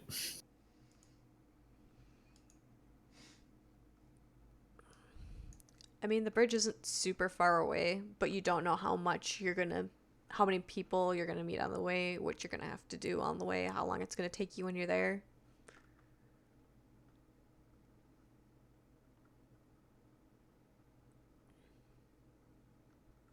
Because it's essentially like probably 2 stories up and a little ways over.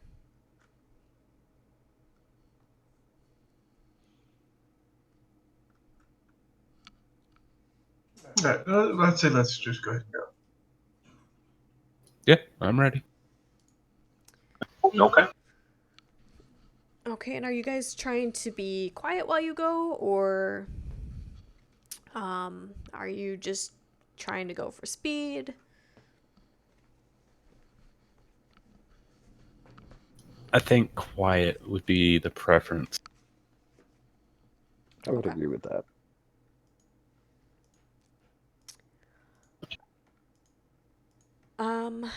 Okay, and then can I get you guys to all roll me perception? All right. Damn it! Why didn't I bring Grandpa? He's my perception engine. You were so excited you got to blow something up.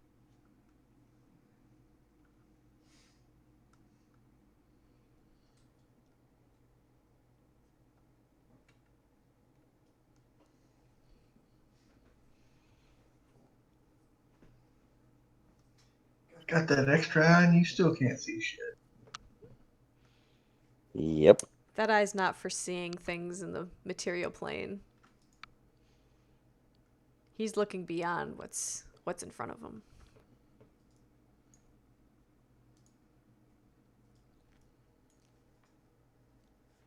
Do, do, do, do. Hesna, are you gonna roll anything?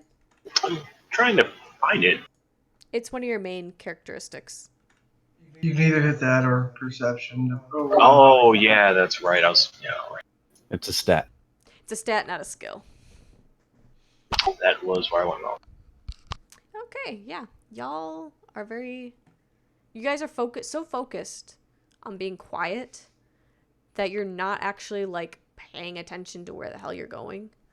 I mean, you're not getting lost or anything, but you're not super aware of what's going on around you, and you totally miss that there are other people around. So you make it out of the docking bay, and you're heading down one of the corridors. It's really dark. There's maybe a light every 10 meters or so, but it's like a low light. Kind of like how they have like on airplanes along the floor or at like movie theaters. But they're just like a little light. Like that's the amount of light you're getting from it. So it's really hard to see. There's still like some ship noises. There's not a whole lot since the engines aren't running. So it's eerily quiet. Quieter than normal.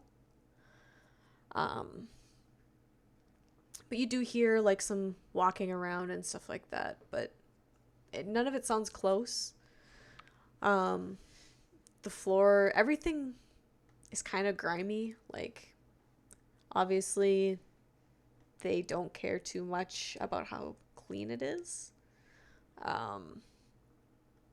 Which, I mean, you saw them. They weren't exactly picturesque of cleanliness, so you wouldn't expect anything more from them. You wander down a couple more corridors. Every now and again you hear someone moving or shuffling around, but you don't see them, and you kind of go close to the wall and just are hoping that they don't see you, and no one does for a while. Until you get to the end of the corridor, and basically there's a door. Do you want to go through it?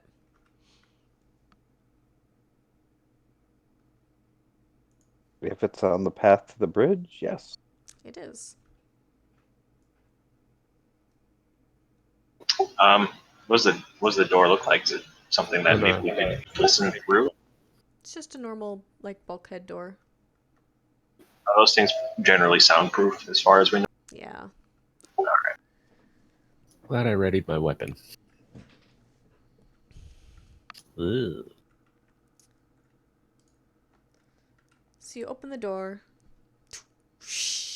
hear the door open. And inside is a room. And it's not per se like the engine room, but there's a lot of other electronical system stuff here. One guy is just kind of cursing it in a tongue that you're not really sure what he's saying. He's obviously very pissed off at whatever he's working on, because there's just lots of like grunting, and he just takes the club that he had like sitting next to him, like leaning against the wall part there, takes it and he just freaking hits the thing, hoping that it would work. Didn't work. So he's just grumbling, and the other guy is just sitting down on the floor, just kind of looking away. They don't hear you come in. Sneak attack. Yeah, I would want the sniper to take his best shot. I would say at the thing, primarily. Well, can we make out that it looks this horrendous, or do we just kind of make out two humanoid-ish shapes? They both do look humanoid-ish, but you can definitely tell this other one doesn't look right. It's still really dark in here. The picture's kind of lighter than what it would actually be in there, but you can definitely tell that it's got more mutations than the other ones you've seen so far do. Yeah, I'd signal to Jada, quietly take it out first. And who's it? Hesda and Posthumous. We'd take out the other one. Can we like sync up our shots? And we'd get a surprise round, I think, maybe, but that's on her. Yeah, I'm gonna let you guys get a surprise round. I think,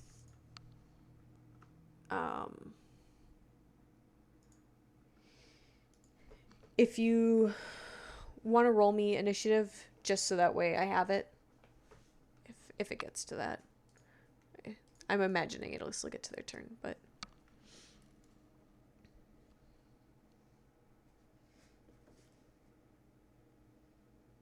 Wow. Settle down, guys. Yeah, no shit. Wow.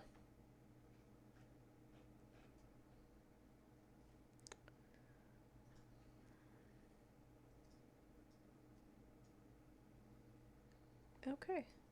So yeah, Shepard, you can roll first.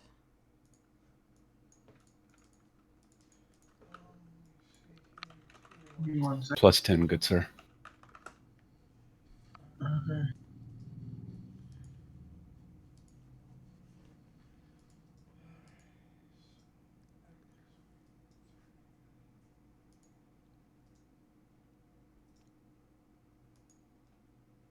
And that's me doing the semi-auto burst again.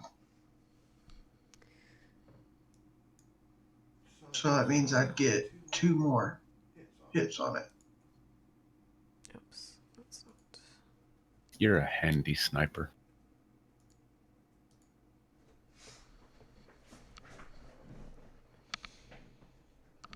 And you were aiming for which one? I'm aiming for the weirder of the two. Sorry, Popper. the newer version of the two, because I already know what to expect from the one on the left. I assume when you only roll, if you rolled 9 or less, is that just a headshot? Because you can't really Yeah. flip the digits. Actually, I think it's considered... Actually, I think it would be like 0 whatever. Oh. So it would be like... So since it was a 3 that he rolled, it would be a 0-3, so then it would technically be 30.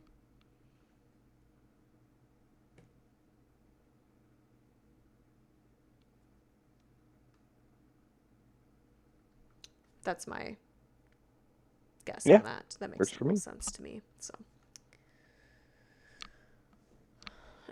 so you hit him in the left arm. Wow. Oh, and So those squiggly things are called Lucy, because Lefty Lucy. Oh, it's me too.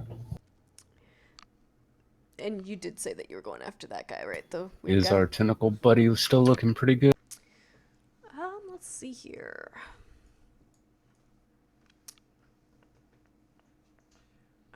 Oh, there also another discovery is I actually have a much bigger clip on my sniper rifle than I thought, so I don't have to reload between each round.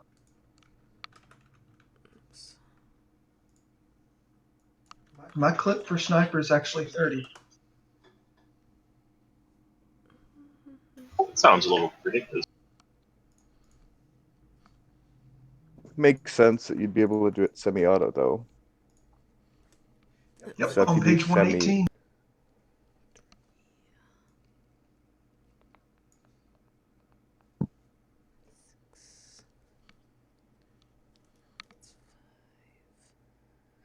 Let's see. He is still alive, and he's still up, and he is pissed off.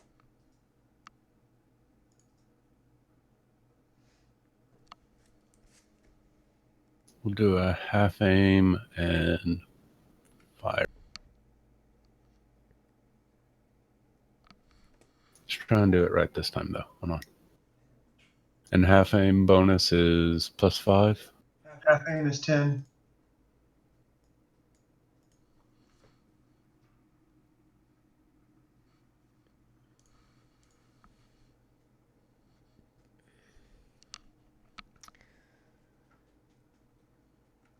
I don't know why I did that, but okay, one sec.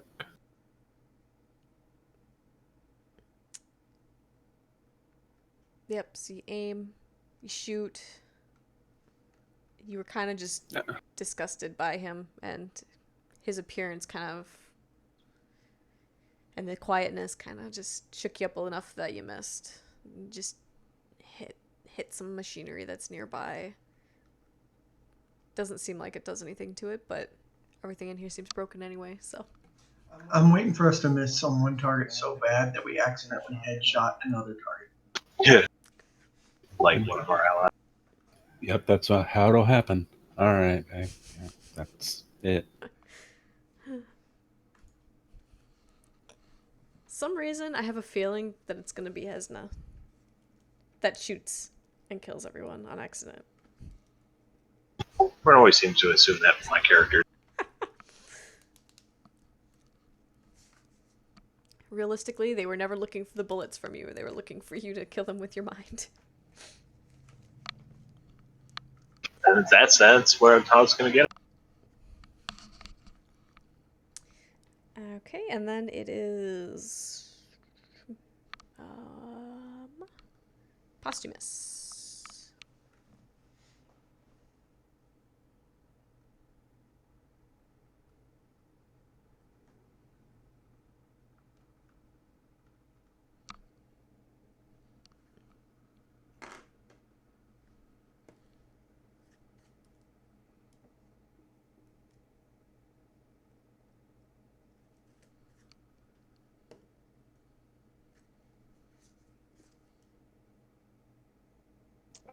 Sorry, that was me. Is he within 35 yards? Yes.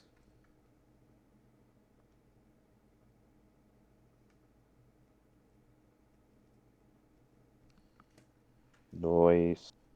All right. Two more. 73 is So left 22 leg. points of damage to the left arm. Left leg. Oh, Left side keep still, it at but... left. Okay.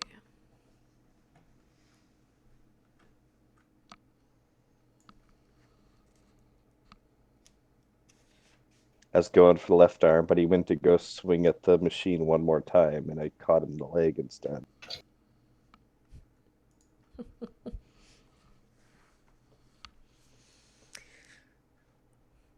You need another critical roll, or is he just flat out? Nope, he's still up. Oh, interesting. Yep, That's my turn. He's pissed off. It's Hesna's turn, but he is just super pissed off. He was not expecting his day to go this way. Well, let's see if I can turn that frown into a smoking grape. I'm gonna do the half aim and shoot. Okay. And of course, that's the same guy everyone else. Big weird. Okay. Oh, so I was following the captain's orders. I might have been on. Did you guys hear me talking at all before? No. Probably not. So the damage that I did was against the claw guy. Oh. Yep, nope, I did not hear that. No, Yeah, we all Captain thought told you me were... to shoot at the other guy, so I was following orders. Okay. Well then, hold on a second.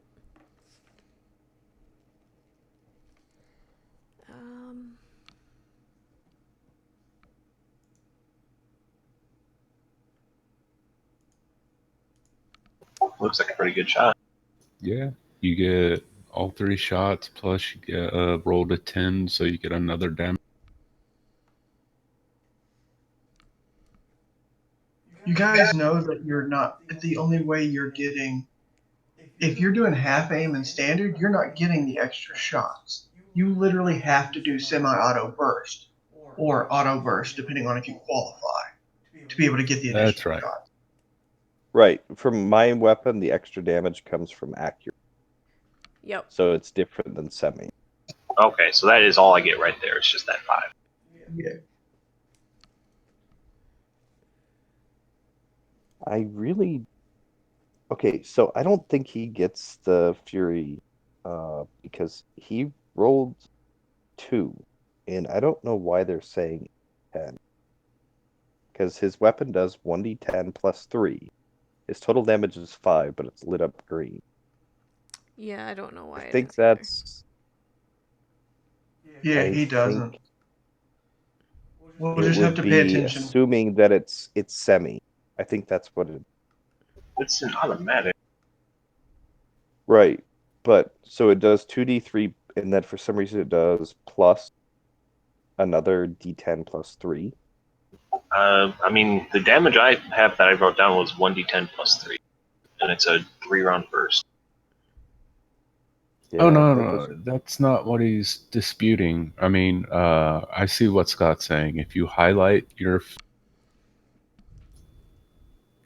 10 plus 3 does not equal 5, bro.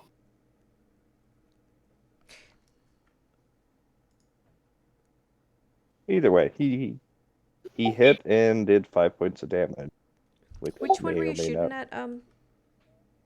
at, Shane? Big, extra weird guy, the one that everyone else has been focusing. So Okay. yeah, honestly, I just don't understand how the roll system in this game works. Like, I look at my rolls every time and I just don't get what's going on. See, it's not the roll system's problem. It's whatever the metrics and algorithm that Roll20's using is fucking weird.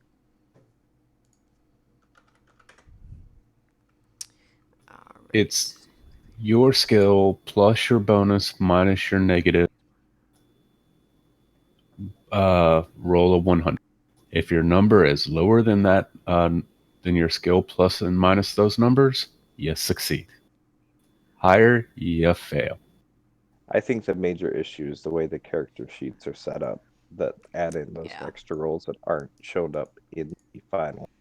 And Yep. because I think what happened is they probably originally had the ability to check between double shots or semi, and then you being able to illustrate that, and it's illustrated in the coding, but they took the option away, and they never removed the code. Okay.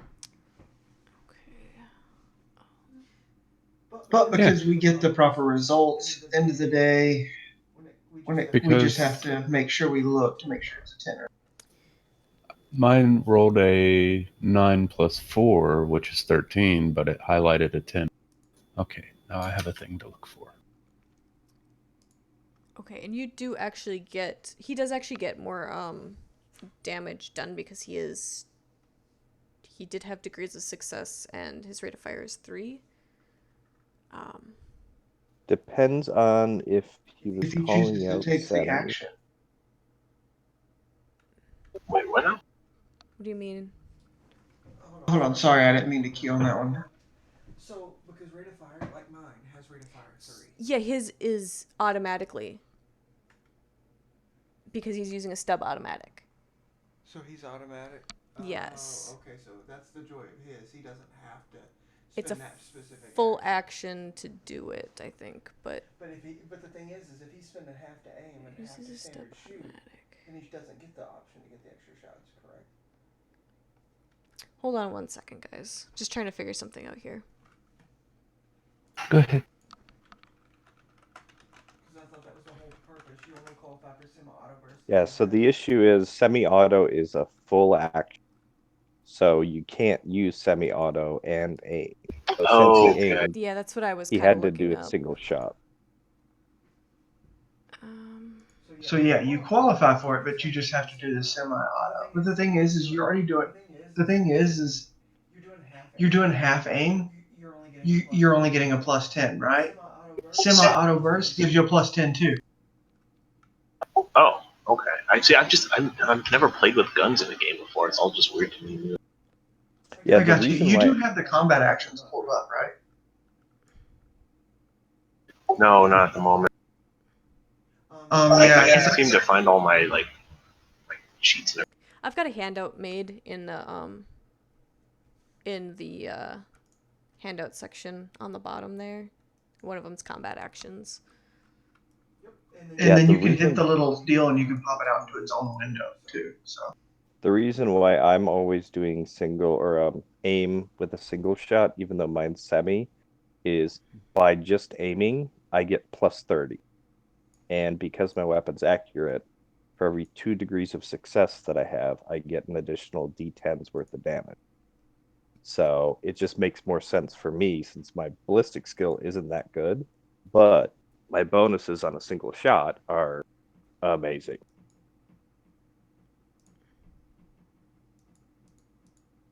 And I guess for me, I was just thinking like I'm not much of a gunfighter, so I figured I might as well aim to try and at least hit versus just fire wildly and missing. But I didn't know I could do like a controlled burst with the same bonus. yep, the semi, since your weapon qualifies, it gives you your plus 10 as well. So it's no different than aiming. I literally don't have semi. So That's it. the great thing is so you think aiming is giving you the extra. When you aim, you're steadying your hand and you're taking your time to shoot. So you got to increase chances of hitting.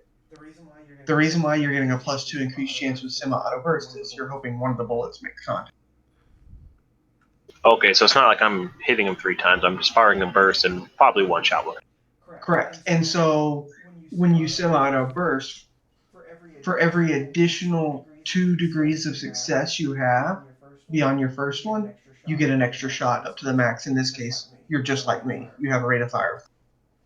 So at max, you can end up doing your damage 3 times, depending on if you get a 5 or higher on your degrees of success.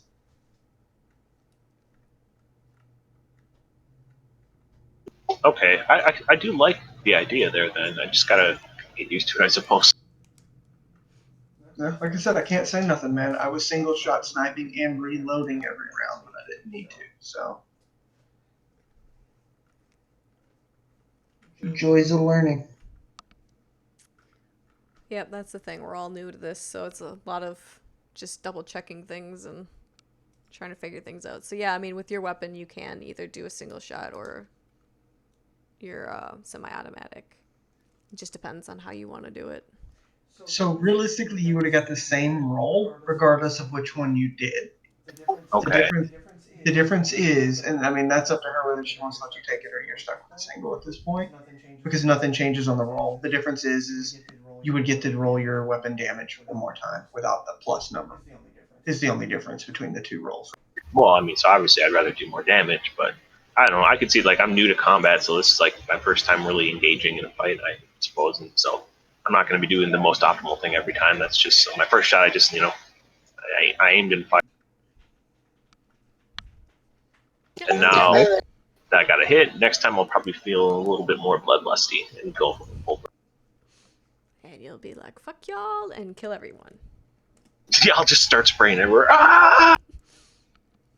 A nice little caveat here at the end of semi-auto is a character using an action, the semi-auto burst action with a pistol or basic class weapon can move up to their agility bonus in meters. However, they do not gain the bonus plus 10 when using the ballistic skill test. Yes. Wait, so you're saying if I wanted to, I could move, but I'd lose the plus 10? Yep. Yep. Okay, well, I'm just going to go keep the plus 10 and be all about just shooting right now. I'm not going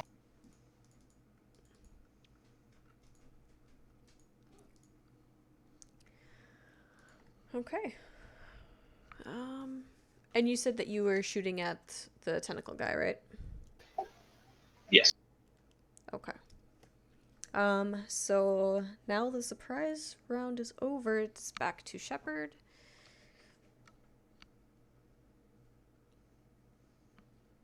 But you can't guess what I'm going to do. Murder, death, kill. Actually, need to tech roll to see if I get the extra 10.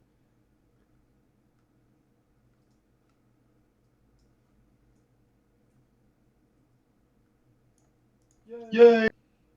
So now I don't need his free action to hit the plus 3.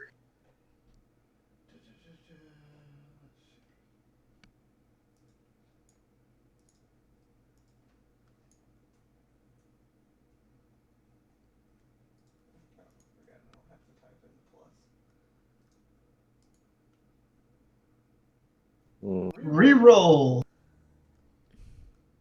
Is that your last one? Yup.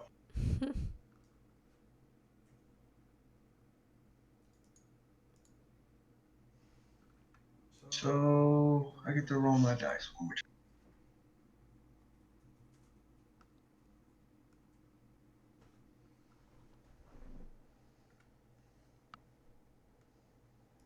See, the really nice thing is, yeah, it doesn't do as much as my fists do.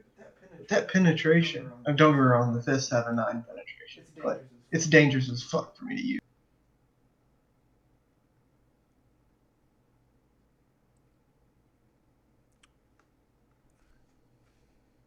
That is true. That penetration. That's a lot. So I had a 3, so I hit his head.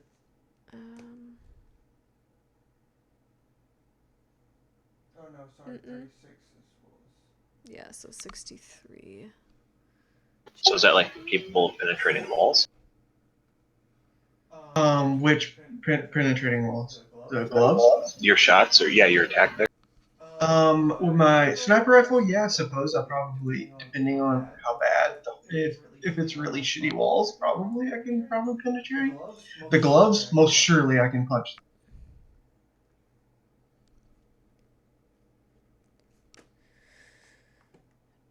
Yeah, it just depends on what he's trying to punch through, because different materials have different toughnesses. So, but for the most part, yeah, probably with 7 penetration, that's a lot of. Yeah, and the gloves have a 9 penetration. That means I automatically can bypass 9 armor or resistance. Interesting to see just how much like armor a wall has then, or like a door, one of these doors. See how much you need to just punch through it. I could punch through our ship pretty easily. Oh damn. Yeah, I mean, if you think about it, like a lot of the interior walls in a ship probably aren't super thick because you don't necessarily need them to be. Like, they're not keeping anything out, and it'll keep weight down. But like the exterior Sure. ones, fuck yeah, those are thick. Probably would be a lot harder to do that. And the shielding also helps preventing me from being able to punch through an outer wall.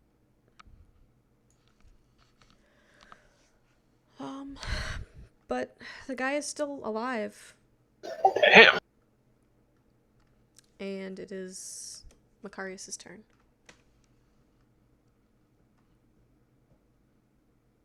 And I was wrong earlier. There is a -20 on shooting into melee combat. Ooh, okay.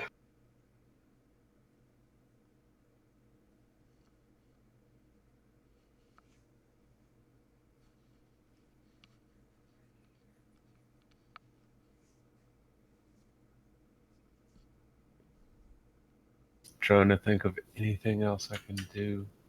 I can do like a cold shot, but that seems so stupid, right? It's debatable. Just depends.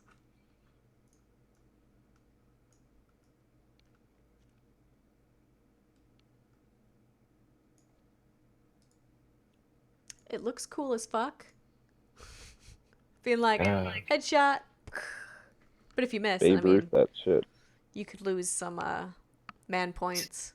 Some space cred. Yeah. No. I think I'll do the basic half action of aim and fire. Crap. Alright. Nope, not that.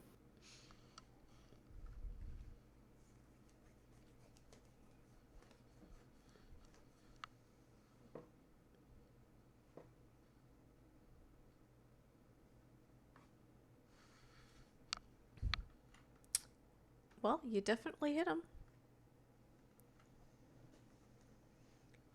And let's see, where do you hit?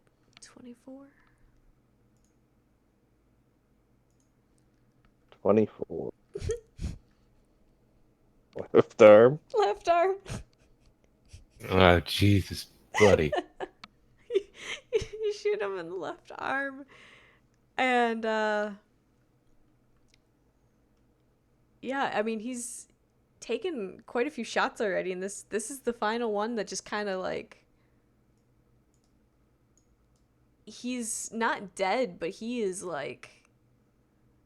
not doing good at all. Like, he is bleeding, and he looks like he might not be moving a whole lot, and probably can't get up and move from where he's at.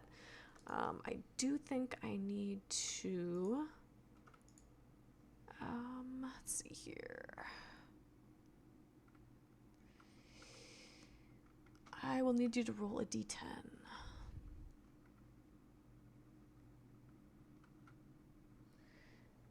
And it's impact damage. He's perfectly fine and his arm grows back.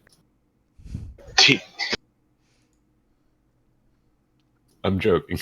I figured.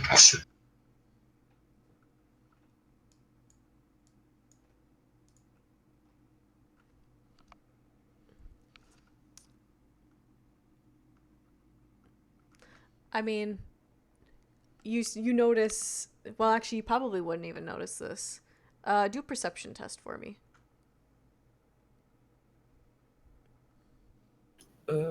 Perception. Oh, I did Nope, you not don't. notice. So yeah, he's down on the ground, and he's just kind of moaning.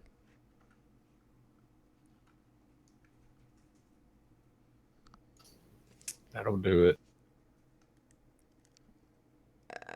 And then it is Posthumous' turn, and the other guy is still up. Alright, let's see if we can resolve that issue. So half aim and see which left arm of his we hit.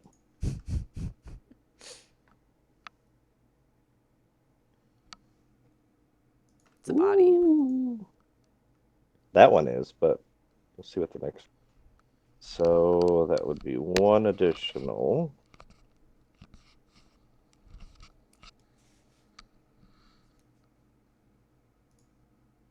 And then make a second attack because I rolled a 10.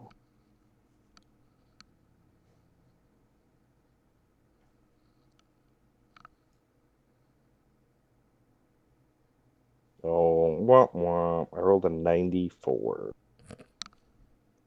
Yeah, it's bad. But 19 points to the body. Pen 2.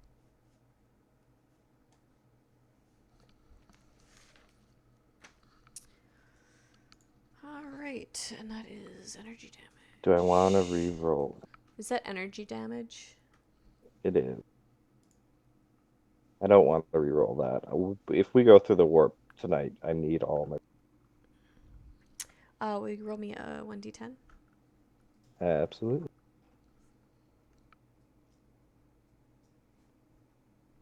Sick.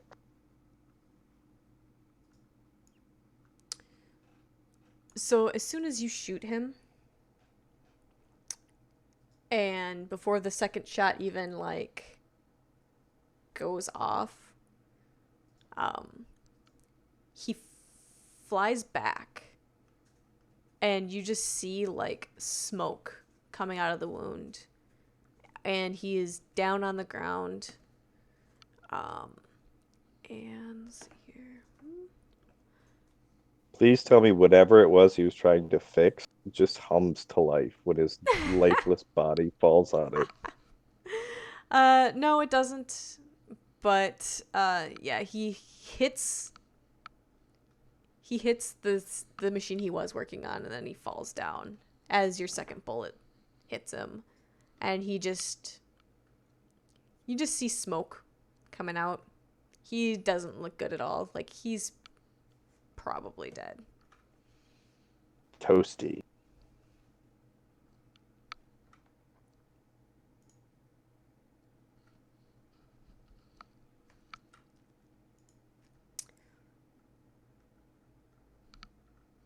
So you've got both of them down. Do you want to just make sure they're dead, or do you just leave them, or... Yeah, pull to the ground. What's that? Yeah, to the ground. Especially the one I hear still moaning. Be like, that's enough. Okay, he wants to execute him. Yeah, I'm okay with that. Do you even ask permission, Hesna? Or do you just go up and do it? No, I'd go up and do it as soon as they're both done. Okay. I'd just turn to Shepard and ask him if this has a data port he could use for audio. If he can see one here. If you guys want to give me perception checks. The question is the data port needed is with the power. If this isn't going to be close enough to the room, then there's no point. Yeah. I see data ports, but the issue isn't so much the availability of the data port, it's the fact that the power and command relays aren't going to be available here. Because otherwise I could just do, if I can do it in this room, I could do it out of it. We actually have to get towards command for me to be able to access the remainder of the functions.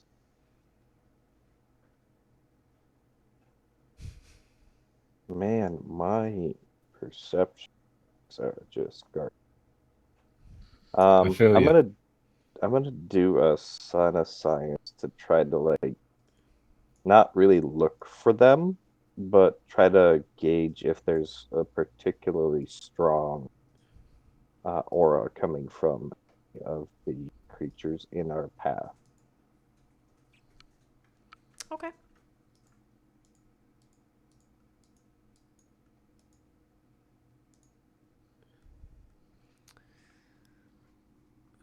Let's see here.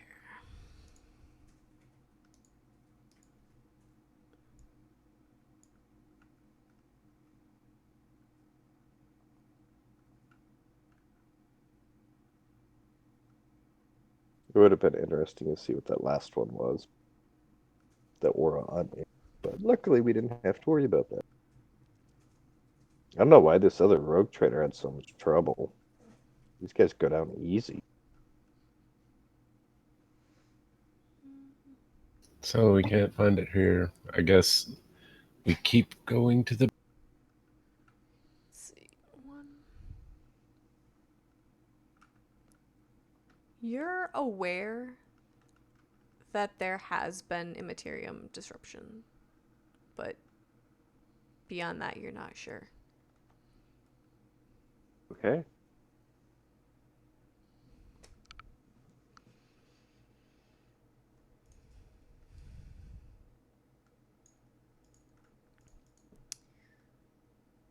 Alright, so then do you continue on?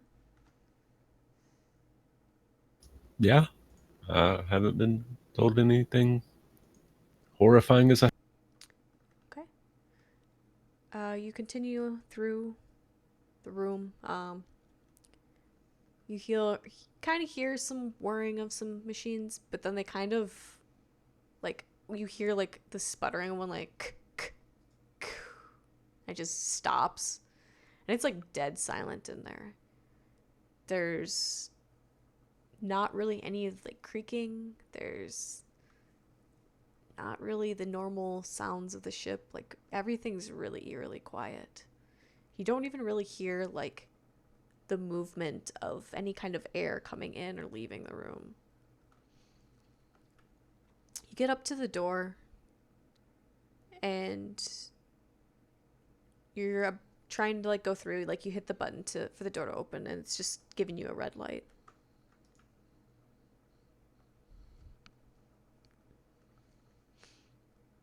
One sec, let me see what I can do. Thank you, sir.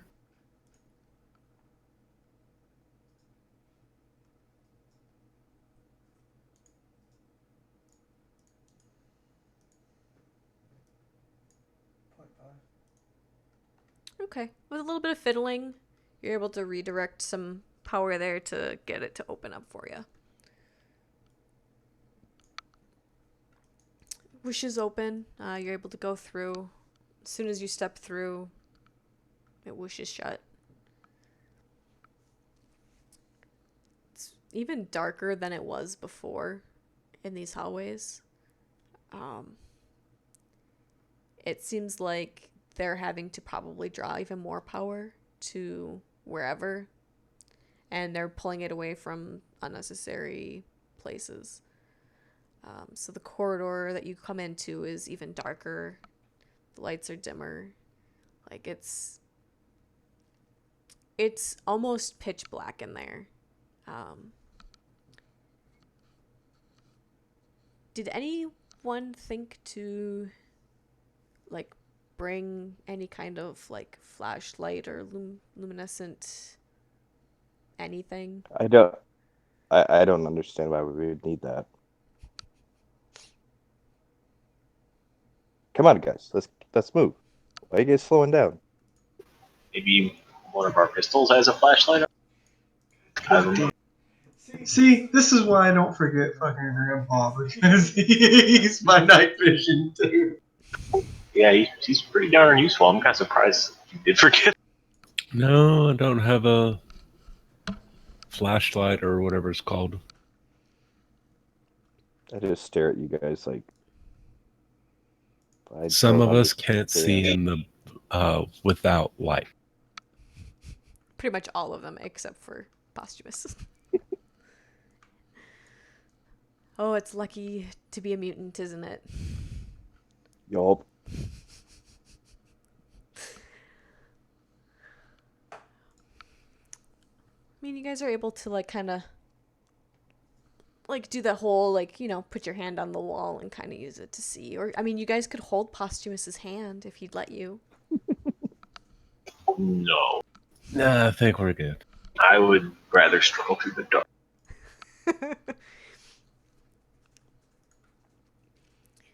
Okay, after a while, I mean, Posthumous, you can see it's fine. Like there's nothing down this hallway or anything. It's eerily quiet here too. Like there's no one really walking around. There's not really any sound at all.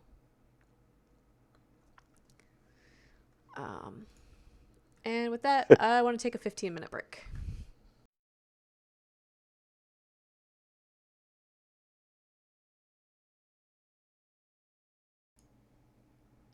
Alright then.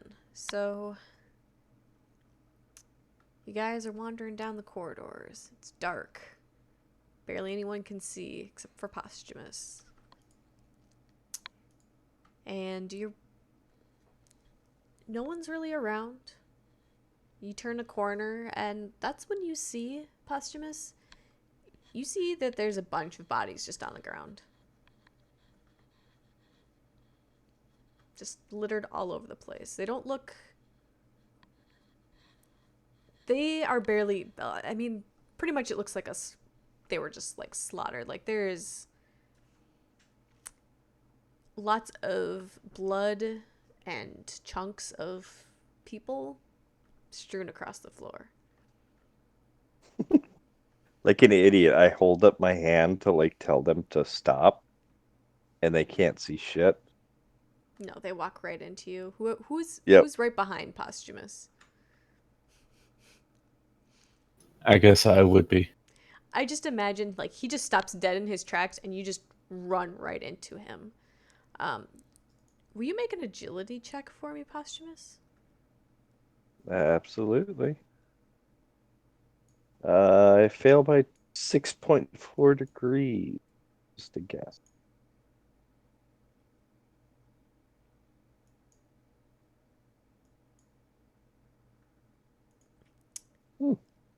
Okay. You're able to stay on your feet. You manage to kind of just, like, he bumps right into you. Like, he's walking not super fast, but fast enough that there was a good chance that he would have knocked you over. But you're able to steady yourself because you could see where you were going and you could avoid tripping on anything. It's up to you. Do you want to tell them what you see? Yeah. Kind of whisper. A lot of bodies ahead. Appeared to be dead, but whatever killed them could corner.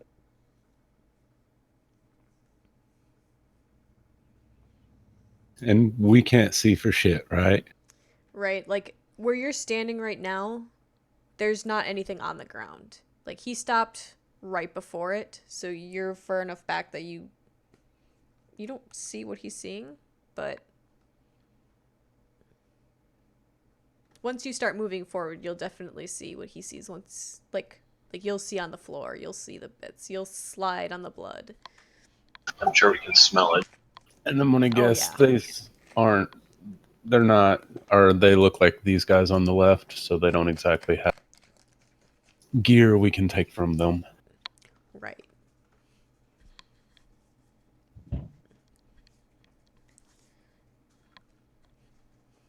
Keep moving. Well, you're the only one that can see, so you're the only one that can attack. Meaning you're going to be both sword and shield. Are you comfortable? Oh no, I'll have Hesta come up ahead of me. That way I'll have a barrier between bad things, and I still can be safe and fire. It'll be fine. Oh, Lead Hesta, on, you two. Come on. Hesta, you see fine. Your eyes don't work, right?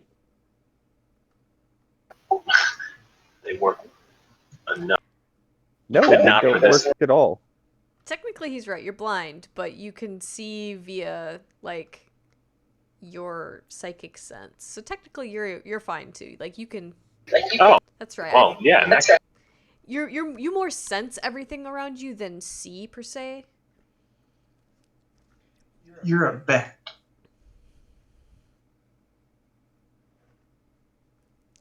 Lead on, you two. I wouldn't go in front of him, but I would walk alongside of him. I put my arm around him. No, I don't. I don't. Good. That was awkward. Yep. I could not just see know. you walking arm in arm. At least you didn't try to hold your hand. I just know Hesta does not like my character at all, so I wanted to egg him on a little. I'm a little distracted though, being so close to you. So like, I'm probably not focusing exactly on what's ahead all the time. Like, I'm kind of giving you sidelong glances and just making sure you're not staring at me or getting too close. So I'm certainly not in a comfortable position. Not too happy about the situation. Don't worry, you get to have your weapon ready. Oh, of course. But yeah, it's you guys lead on and keep going, and you turn another corner.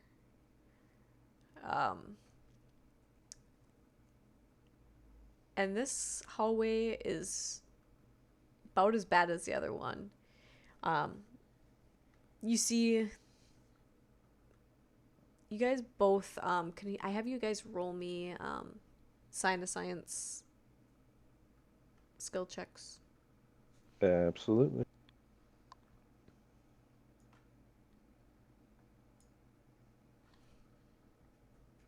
Oof. Gee. That's a 99. That is Wow. you don't sense shit.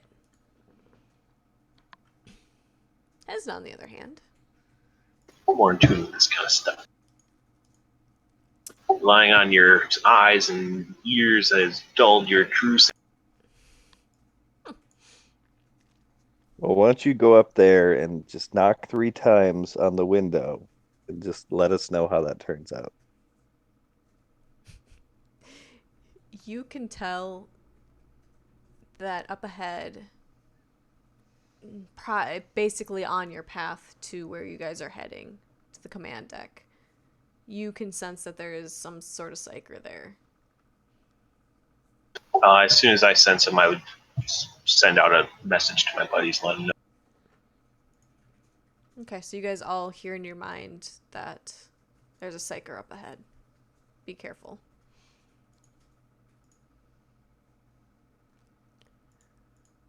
Do you just continue on, or do you want to see if there's... try and find another way around, or... I'll look around to see if I can find an access port. Maybe we can direct so that the others aren't quite so useless.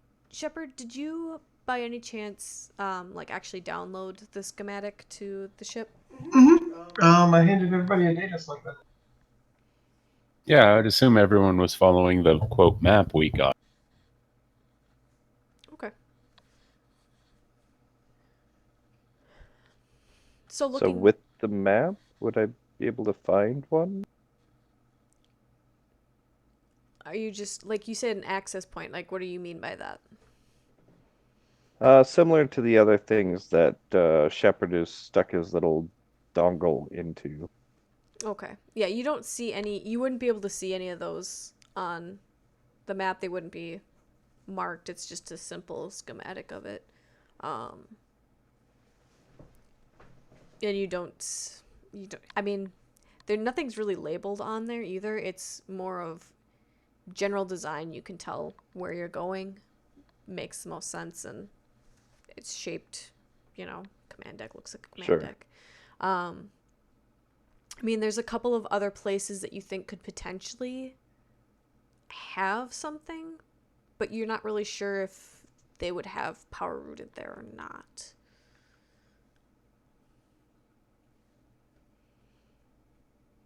Yeah, I suppose if this area doesn't even have lights, the consoles wouldn't be powered on. Although they could. So like forget the data slate. Just looking around for anything that kind of looks like a console. In this particular hallway, no. I mean, you All right, could... well, just moving forward, I'll keep an eye out for that. Okay. And I mean, there's a couple of doors here and there off to the side. You could check inside of them. Well, I suppose if everything's dead in here, yeah. Second door on the left. You go down. You have to pry it open a little bit because there's no power to it. It's dark in there. There's nothing in there really.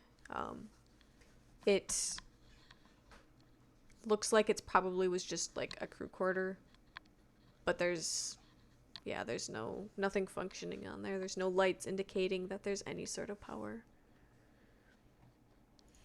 I'll take a second to look in this room. Does it look like it would have the things I would typically think of when I'm looking in a bunk? Or, odds and ends, maybe family photos, journals? Because I'm wondering if these things used to not be like this, and that it was a recent thing that created these monstrosities. Um, you look around, but it's pretty bare bones. Like you don't really see any kind of personal effects anywhere. So, and it's not very clean either. Like, you've seen how most of these creatures look, and the bedding is pretty similar. It's pretty much tatters, and you're not really sure that they need blankets or anything, but yeah, it's a pretty bare bones room. There's not a whole lot of personal effects in there. It's got to be cleaner than the last bedroom that I broke into, sir. Oh yeah, I mean, there's not stuff strewn all over the room, but it's actually kind of the complete opposite, where there's basically nothing. Okay. Yeah, I'll head back quickly because Esna's little patience for my flights of fancy. All right, so you join them. Continue moving on. Okay, so you guys keep going down. Hesna, you know that the Psyker's basically in the next corridor. Are you guys going to engage, or how do you want to go about this? Basically, do we want to turn the corner and start spraying lead, or do we want to turn? Oh, no, Right. no. Like, do we want to attack, or do we want to try to get the other half of our party members to become useful all of a sudden? Because if there's a Psyker there, the Psyker can see you guys just fine. Well, I mean, there's a chance he's already aware of us from me. You know, if I can sense him, he could possibly sense me. With that said, I'd rather go in guns blazing. I can.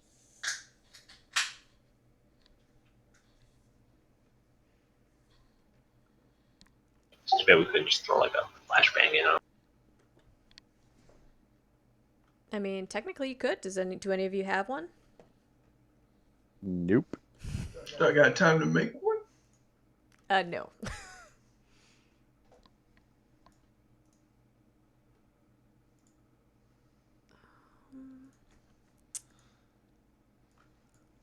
I'm gonna take it as a no. No one's got one of those.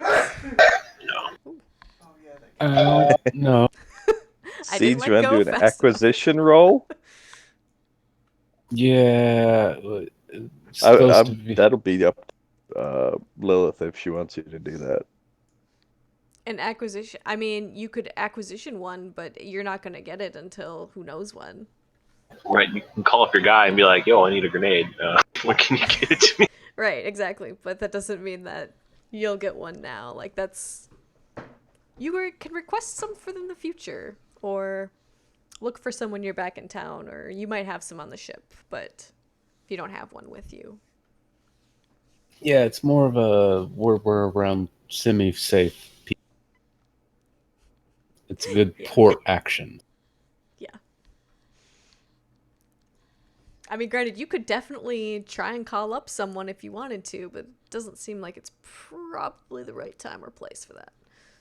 Yeah, I only know one person to call, and last I knew, they were running and licking their wounds.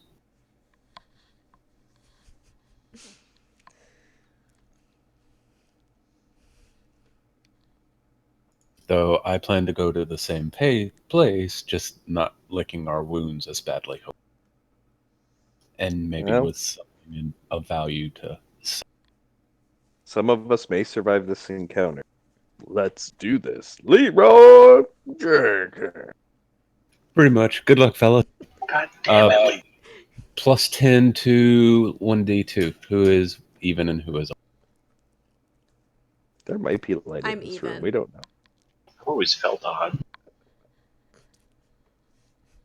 Okay, Hesna's odd. Scott, you get plus 10. Okay. Okay. You guys should all roll initiative for me.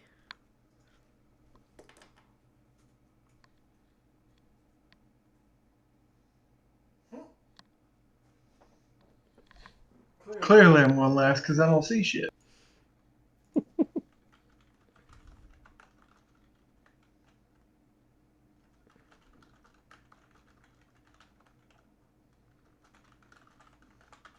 I wish I could like post memes and chat. I threw my handy dandy little macro for my initiative to the Discord.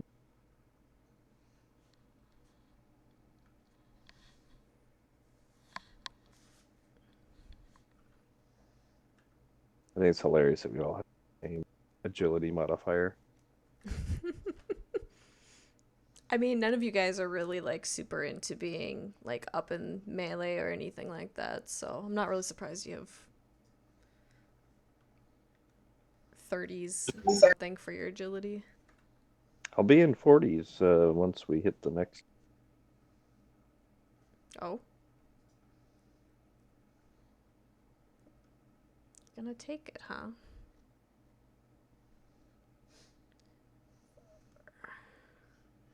Yeah, had I had 500, I would have probably boosted my agility by 5 to hit 40. Yeah, I have it worked out so I get the agility bonus to get me to the next tier, and the first thing I pick up is dodge.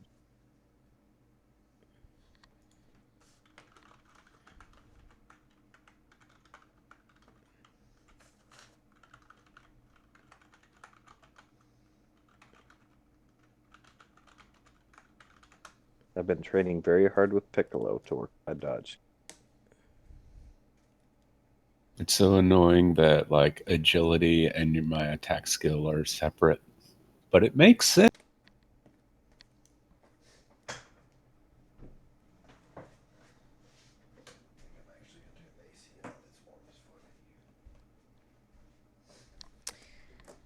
Okay, so you guys move forward. You guys are all ready for combat.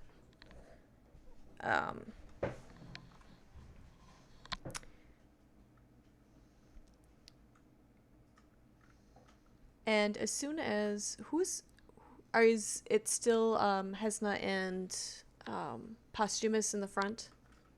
Yep. Yeah. And I'll whisper to the other.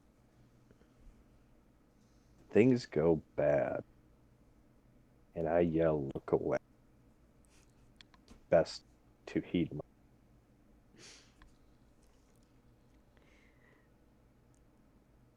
And that would. I'll look at Shepard and say, "Let's guard their sit," and turn away from the door they just ran in.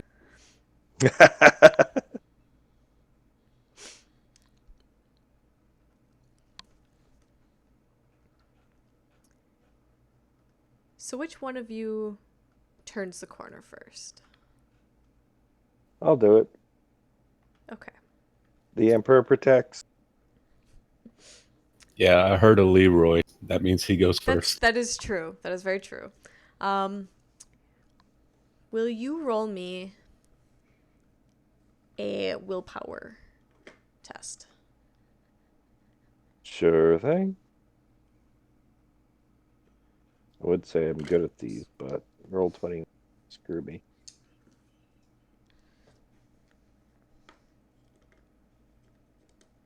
Hooray. Yay. You feel kind of like your mind feel like a little tickle. Like something was trying to reach out to you. But you're positive that it did not succeed. You kind of brush it off and you're fine. You don't feel like you've been manipulated in any way. For protect. And now you can go. I suppose I should reveal this to you, huh?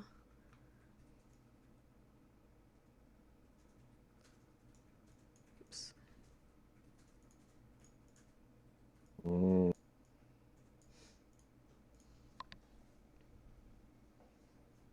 Oh, fuck. Oh, fuck. Oh, fuck. I feel like I'm in the ring. I kind of hope he found the Tyranid. Worse not. than that. Worse than that. Cool. When I say run, you know what to do.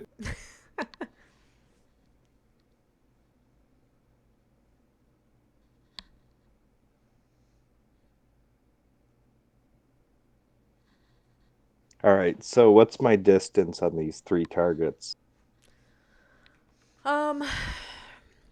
The witch is probably maybe 5 meters from you. The tentacly guy, he's probably maybe 15, and the one in the back's probably about 35. Hmm.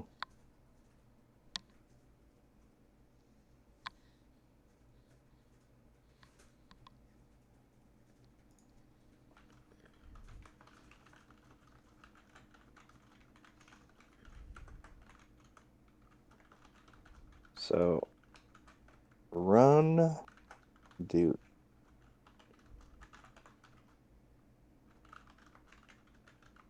Yeah. I'm going to run down the hallway, bipping and bopping between the witch and the tentacle beast. Just get right up in there. When you say bippin' and boppin', you know what I just imagined you skipping down that hallway. Like, yay, hooray, hurrah. He goes to his Although, own. I don't have Xenos or anything that would tell me what the hell the tentacles, right? Let me look at your sheet really quick. I don't think so.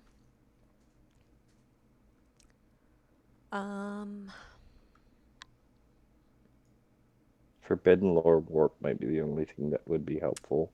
Nah. Okay. Nah, you really don't.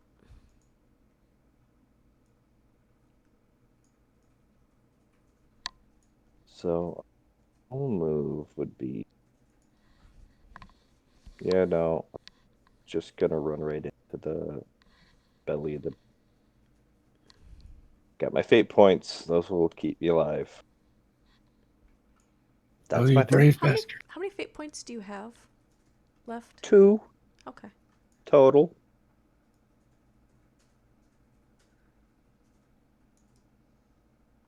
Okay. I've just couldn't remember who'd been using all their fate points. Most of us have used at least one. Yeah. Okay. I learned what happened the last time I used too early in a session.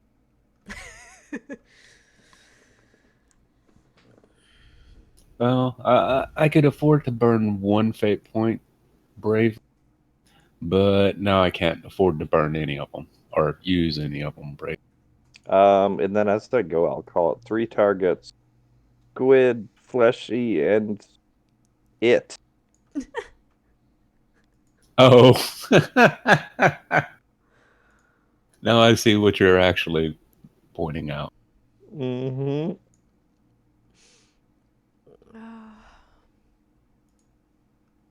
It's like freaking Darth Lilith. Yeah. The color scheme actually fit so perfect at first when I wasn't looking real close. Camouflaged. Yeah, Yeah, it I just noticed. looked kind of like a bulkhead, and I was just like, okay, a pipe or something.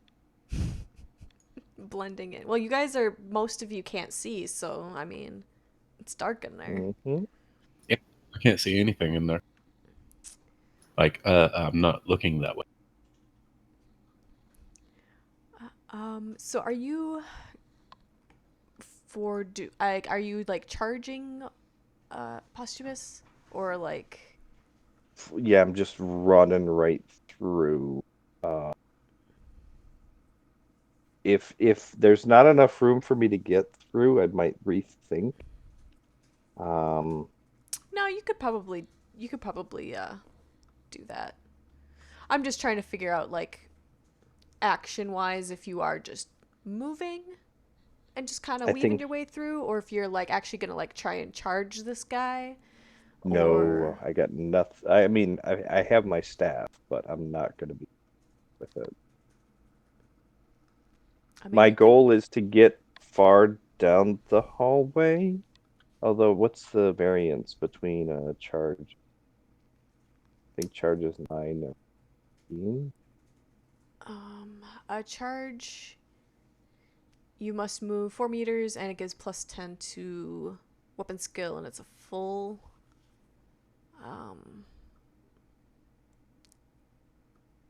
If you are moving, So- half an action is to move. Like your full movement. Full movement is twice, or full Oh, it's only half. is twice your movement as a full action. Okay. Isn't there an ability or an action that I can do defensive combat? Defensive stance is a full. You can do Overwatch, which if they come into That's like your a line full. of fire, yeah. No, run is a full. So yeah, I'll just run. Things would get a plus 20 to hit me, but shit. No, they get a minus 20 to hit you. For ballistics. Oh, for ballistics, for yeah. weapons. Plus Yeah. 20, yeah, with the weapon skill. Yeah, what the hell? I'll charge the squiggly beast because no, he's too far away. No, just gonna run down the hallway and that'll be my turn. Try to draw the heat off of Hesta. Okay.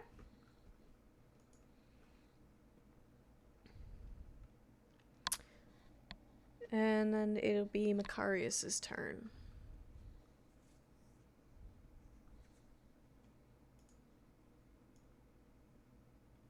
I guess I'll take cover next to the, like, basically right out here. And can I see anything down the hall? Is it pitch black like I expect?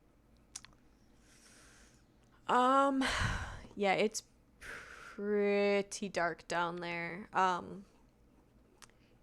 You can kind of see outlines, but you're not really sure who is who. You know that Posthumous ran down that hallway, but you're not sure which of the shadows is him.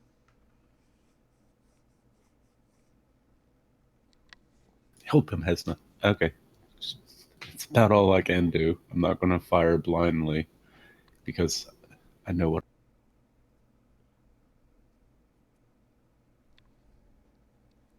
Okay. Let me see here. I need to see which one of these guys' movement is. So you said you ran, right, Posthumous? Yep. Okay. And your run is 18? Yep. Okay. Okay.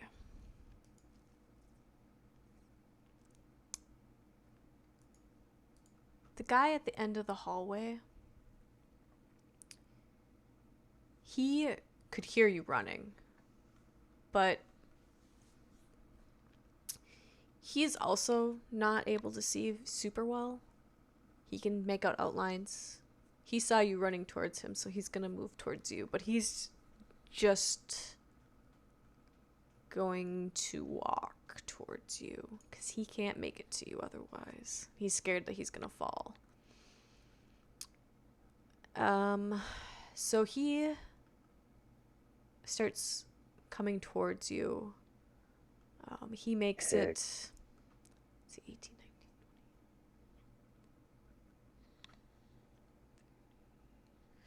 There's still about 8 meters between you and him.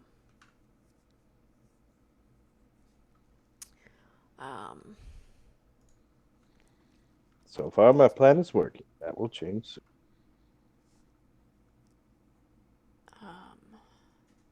actually, he spends his full movement, or his full turn moving, so he moves another 4 towards you. So there's still 4 between you two. And then it is Hesna's turn. Okay. How far ahead did Posthumous run?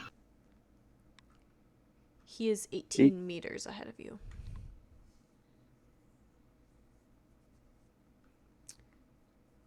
So it's the witch, the tentacle guy, and then probably about another 8 meters back is Posthumous, and then beyond, just a little bit beyond him, is the other mutant.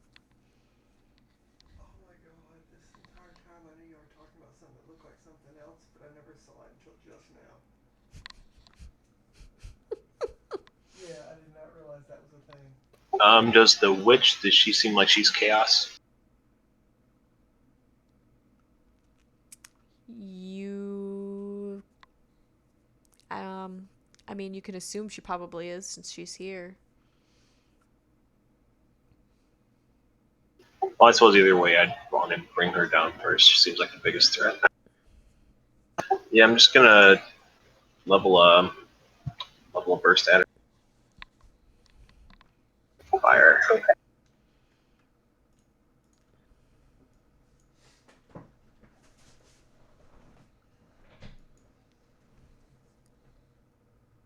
Because next turn I'm going to ask you to do something kind of insane.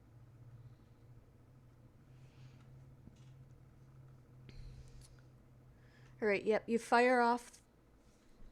You hear the shots go off, but you hear it dink on the metal behind her.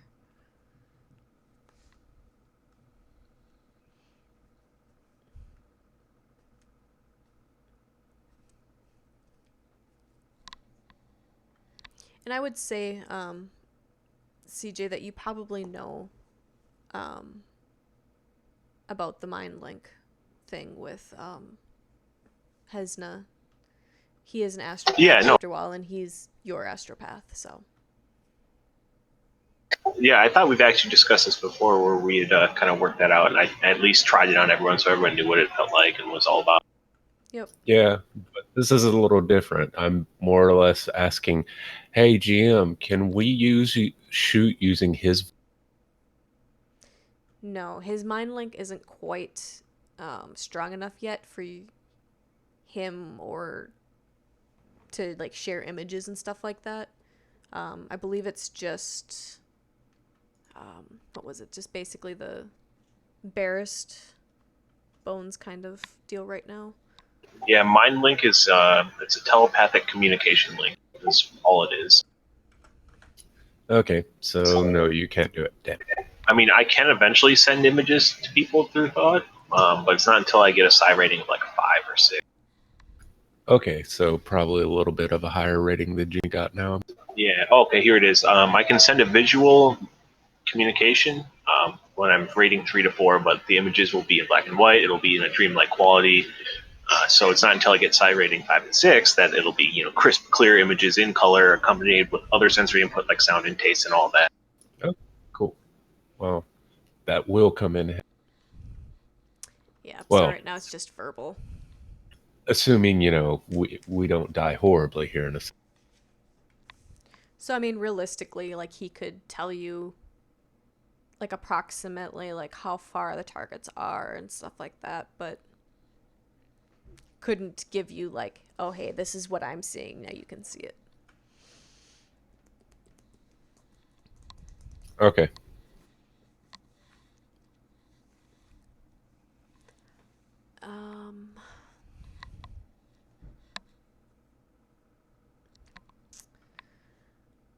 Okay, so then that was your full turn. So then it is the tentacle guy's turn. And he is tempted to run after you since you ran right past him.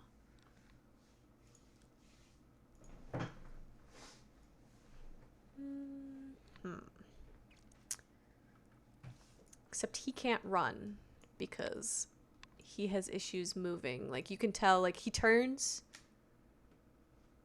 and starts, like, shuffling towards you, Posthumous. Like, you guys can hear his footsteps.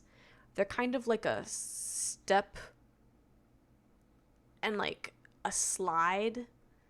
So you're not sure if, like, maybe one of his legs doesn't work very well or if he just can't lift it up very much. But he is moving fairly slow, but it sounds very troubled. Like, it won't move fast. So really, if you wanted to, you could probably outrun him if you needed. Nice, good to know. And you just kind of hear a little bit of, like,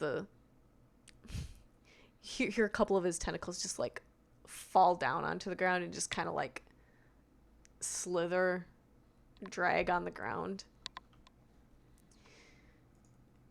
And he moves back a little bit.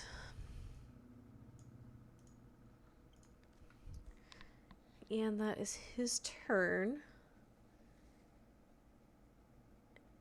And then it is Shepard's turn. Alrighty, I've been purposely trying to listen, not listen. So I'm going to assume at this point, so I can't see very well. There is no real good lighting in here. But I'm going to take in the fact of that when the only noticeable thing for me to identify a target was the moment that when Hesna took a shot at a target. I'm assuming there's going to be some kind of light that I can visually kind of get a good idea of where that target's going to be. Yep, sure. Yeah, there was definitely some lighting up from his fire. So you guys kind of all, if you were close enough, could see, like, kind of like strobe lighting. Really quick, though, because it was just quick succession of shot. But you were able to see kind of where everyone was standing. So when shooting, what would that be, like -10 or something towards my shooting? Actually, it's -20. -20? Okay. Yep. Alrighty. In this case, because I don't really realize what deal, I'm just going to go all out on this one. To basically kind of well, mathematically it's going to counteract it, but I'm just going all out to shoot in the dark to bring I hit my target. But I'm pretending like I know what the fuck I'm doing.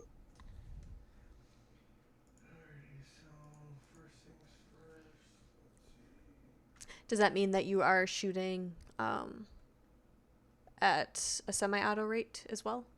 No, all out attack gives me a +20. But it's not a semi, it's just a one shot. Oh, okay. Gotcha. Just like the second or third one from the top. Yep, I see that now. That's a melee attack. Oh, that is melee. Yes. Oh, then. Full. Oh, I guess that would be full auto burst then. No, but I can't do full auto, so I guess it is semi-auto burst. Okay. No, that was just only melee. Like, you're just trying to. I know. I'm smack looking it down on. the list at the stuff that's Oh. range next to it. When I'm saying full auto burst, that's a range thing. Semi is what I've been. Yep.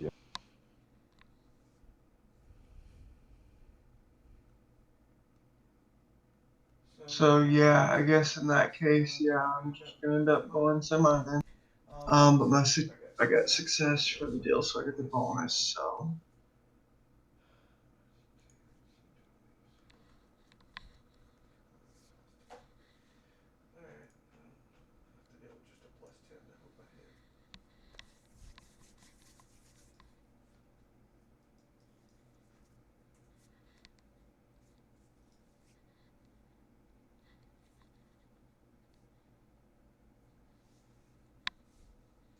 Somehow I made contact with something.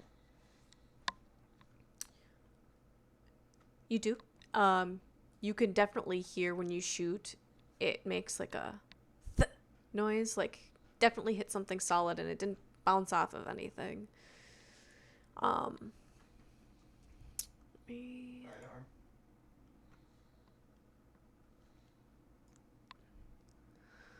And And you hit in the right arm, which you guys That's love weird. the arms. Harris. Determined to take out the arms. Let's see here. We read in the Imperial manual that enemies are much weaker once they're disarmed. I was thinking with Starship Troopers, but yeah.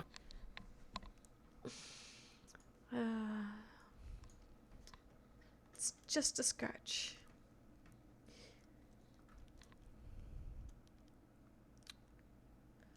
Okay. Let's see here. Macarius, Yes. will you roll me a will test? Oh, crap. Sure.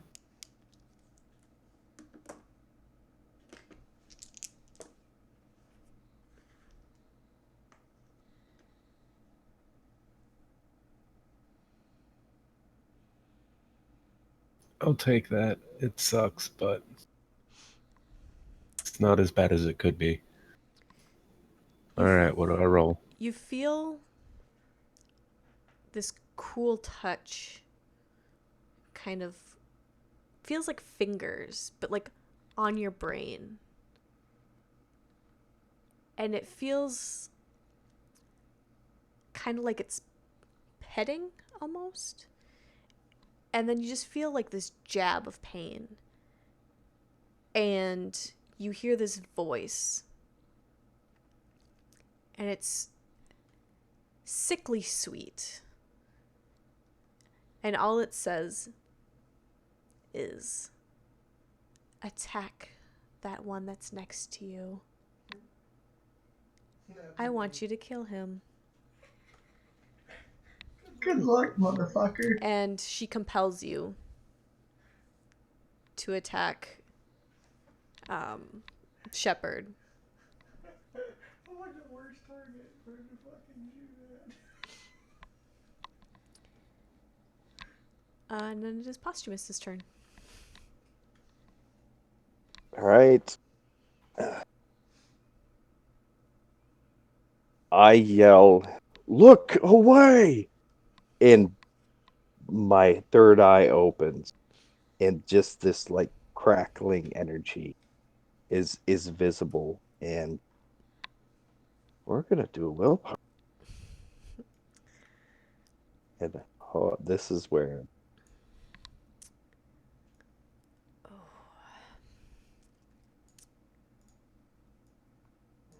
I'll take that.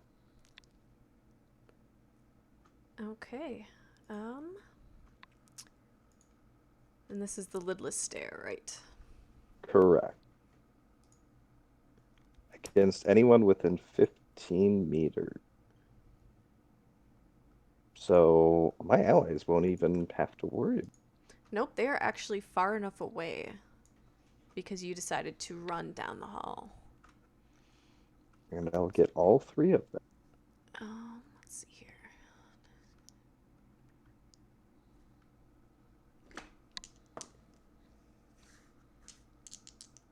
So it's an opposed willpower check. If they get more successes than I do, then they... And then they're... yeah, but I don't think that's gonna be happening here.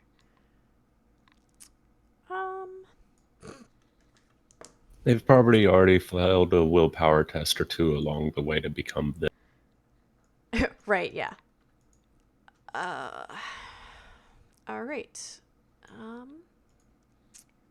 Well, they all fail. Hooray!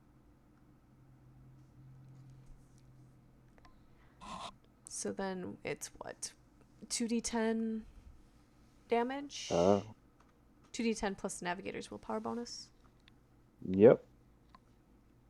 And it is not reduced by armor or toughness.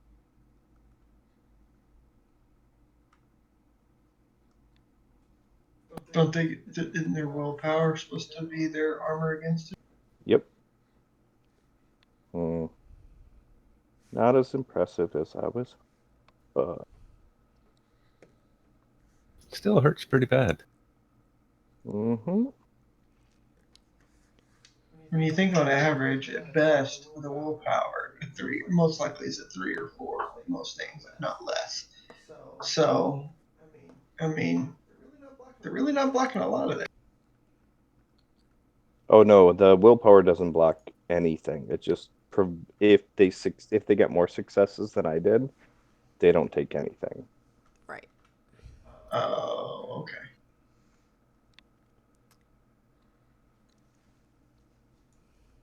All right, so then they are stunned for 1d5 rounds, and they take 1d5 points of insanity. So first, the stun.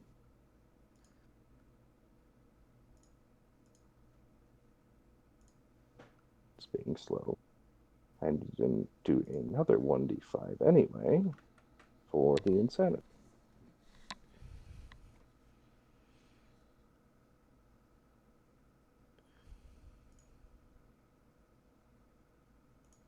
It popped up for a second and just okay. Consistency. Yep, I'm wearing my tutu today.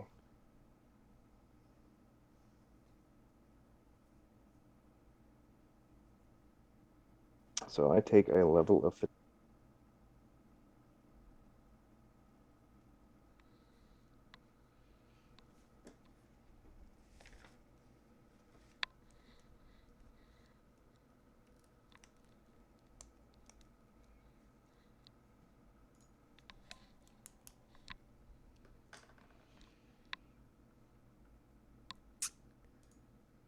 and that is a full action, so that is all I could do.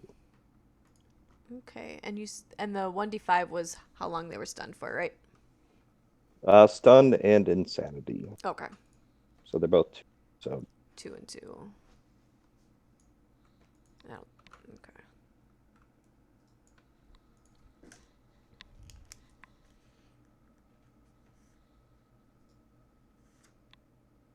I did call Leroy Jenkins, so I feel like I should on my next turn just run down the hallway and pull the group. I mean, that would be consistent with what you said, but that's up to you. Please no. Well, this is going to be interesting depending on what happens on Siege's turn. Well, it is CJ's turn. So, Macarius? So I am compelled to fire at him. Yep. Okay. Technically, you said you were prepared to kill me, so probably whatever you feel your best method of killing. Yeah. So It's a shame that the stun doesn't block that, but you can't get everything. and what's my bonus / negative to ballistic skill? It's negative 20.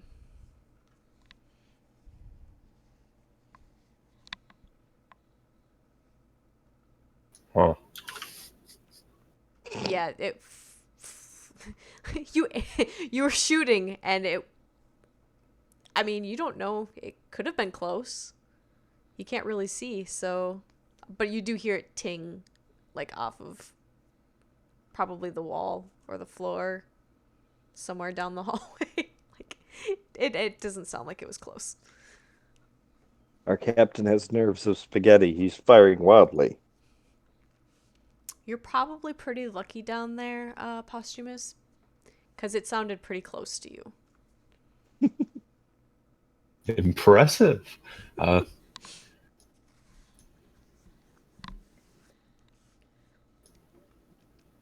Done. I want to like scream something about him being a monster, but it seems out. I mean, if you want to, you can. All I gotta say very carefully is choose your words wisely because they're going to dictate what I do on my. No, like I didn't fail the check enough to be that gone. Unless they got like a 9.996. Yeah, no. It's lightly compelled. I pulled the weapon and fired, quote, at. You did your best. Your best was just terrible. Yeah, I wasn't really concerned. I was actually much more concerned that I finally would roll a critical success than. Realistically, it's the fact that it's so quiet in here, other than you're obviously you're fighting, but that's got you unnerved enough that you just can't even concentrate. Well, the good news is you have to do more than 10 damage before you can start scratching. I don't even. Well, yeah, I possibly could. It'll be difficult, but yeah, that's my attack. All right, Hesna, it is your turn. All right, I'm gonna throw another semi-auto burst at that. At the witch? At the witch? The witch, yeah. Okay.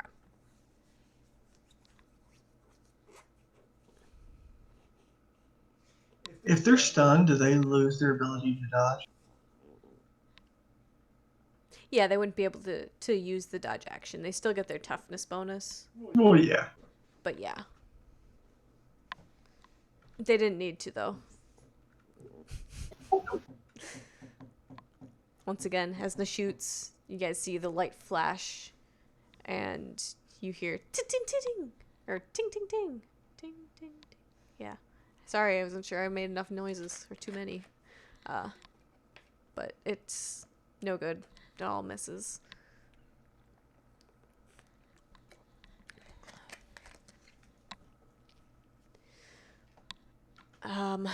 The tentacle guy is stunned. So we will skip him. And it'll be Shepard's turn. Alright, so first questions first. Do I realize that my captain just tried to shoot?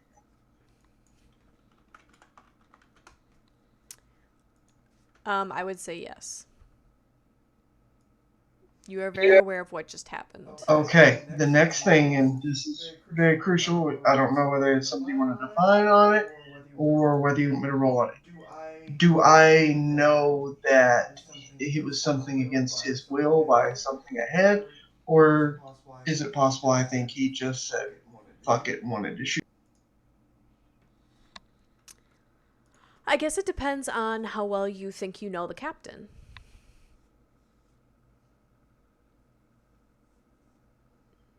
Do you think I've been walking around randomly shooting people on this?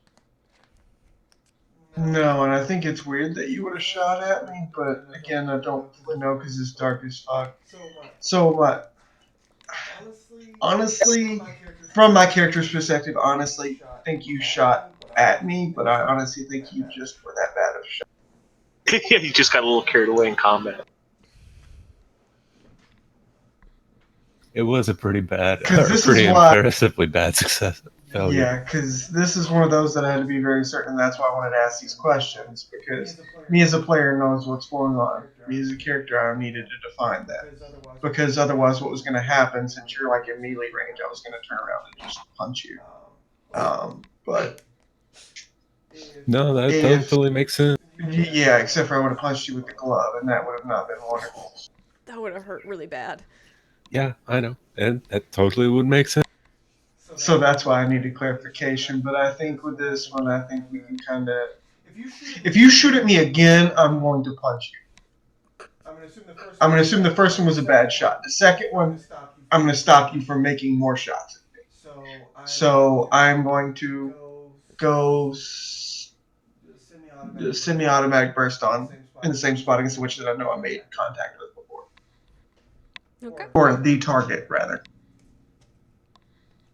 And considering none of my allies have yelled at me yet, other than shot at me, and I know that's not who I shot at, I'm pretty safe to bet I'm hitting the...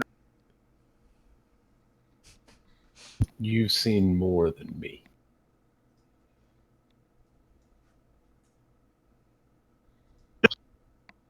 Okay, don't get that bonus. You may have seen more, but you felt more. Yep. That tech usability has not liked you tonight. I know, and it's costing me +10. E. Oh, well, I got my degree of success. But I don't think it's because it's 2 degrees over, so I don't Well, you think get I it for get. every 2, right? Yeah. Oh, well, that's 2. Yeah, but he. Yeah. Oh wait. So if you hit it on the nubbin, it'd be plus. It would be a success of 0.0. So if it's for every 2, even if it was 2 flat, you'd still get it. Up to a max of 3. And you did give yourself the -20 for shooting in the dark, right?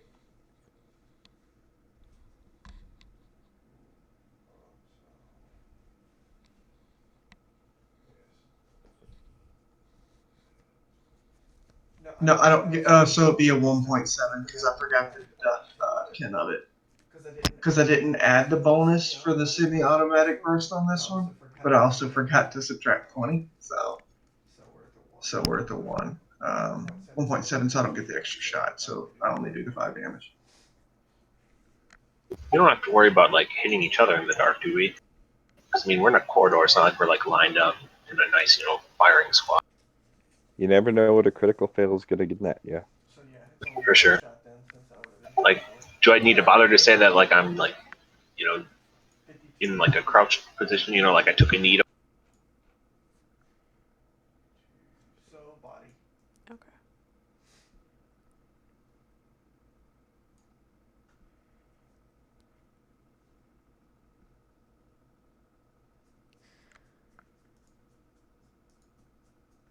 You hear it hit like a nice just thud. And you hear the sound of a body just hitting the floor. And it sounds like if you guys have ever heard like a head hitting the ground really hard, you hear that noise. That thud. You hear the body and then you hear the head hit really hard.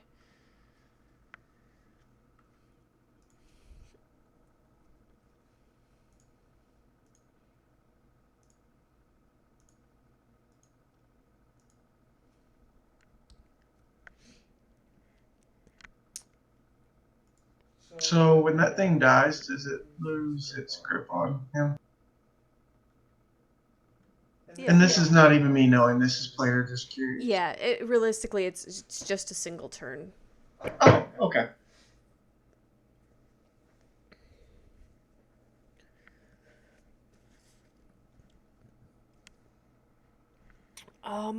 So it'll be Posthumous's turn. Alright, so I raise my las pistol, and like at first my arm's a little bit shaky, and then I just hold it steady. Fire at the creepy crawly. Let's re-roll. So I have 1 fate left.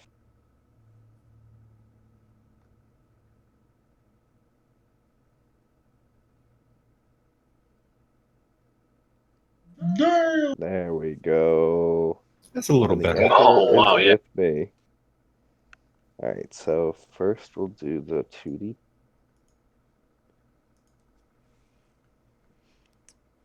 Dang, you were very concentrated on this one.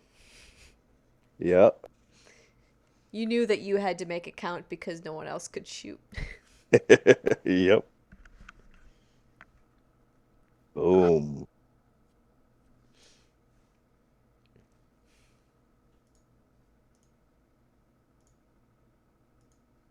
Carrying this team.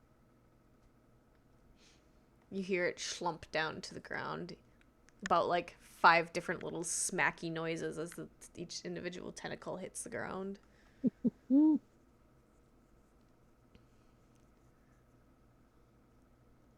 I liked it. I liked it a lot. Do you let them know that everything's dead? Yeah, I'll just say clear, and I'll walk up and just put 1 in the dome of the witch. Okay. It's probably a smart idea. And then seeing as how she's the closest thing to like humanoid looking, I'll search her and see what she has on her. Maybe she has some sort of a light source. Doesn't seem like they need them. They're just hanging out in the dark. Yep, she doesn't. Yeah. She doesn't have one on her. She is wearing some armor. It seems like it's some kind of void suit, and she's wearing a respirator. Other than that, she's got a bunch of little trinkets and different little talismans on her, and her clothing that she's got like underneath her armor looks to be about as ragged as everyone else's on board. I grabbed the trinkets. They might have some sort of symbolic meaning that could come in handy. Oh, she I also can figure them out has later. a blade on her and a gun on her. I picked the gun up and got it. Is it just like a run-of-the-mill weapon? Yeah, it's just a step automatic. I'll turn it into the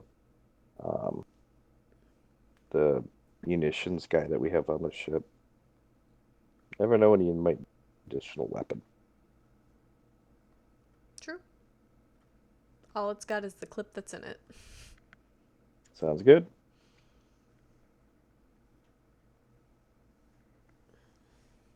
Come on, you guys. What are you doing standing back? You see me immediately. I kind of watch you for a moment, then I just walk over to the captain, and in the non-gloved hand, I literally slap him across the jaw. Not enough to break anything, but enough to make a point. That was not of my will, but I understand.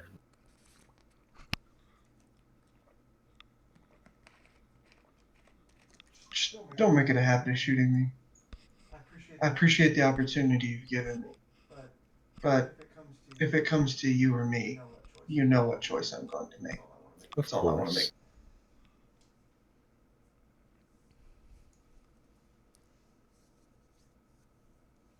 course. I'll start walking along, reloading my gun. Yeah, and when I come across the witch, if she still has the respirator, I would take.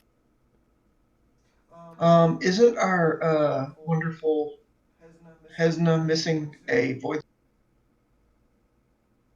Oh, Yeah, hers looks like it was crafted by the Emperor himself, because it's very holy.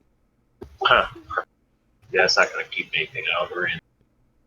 But we might be able to fix it. Yeah, you want to take it for parts to like fix his up, you could. Just a question of if we're going to have time for that. yeah, I I didn't- don't want to lug it around in the ship, basically. A I feel- respirator, okay. Yeah, I feel like it shouldn't be too hard for you to acquire another void suit. I didn't realize that was something I should have provided for myself. Jay just wanted an excuse to strip down Lilith.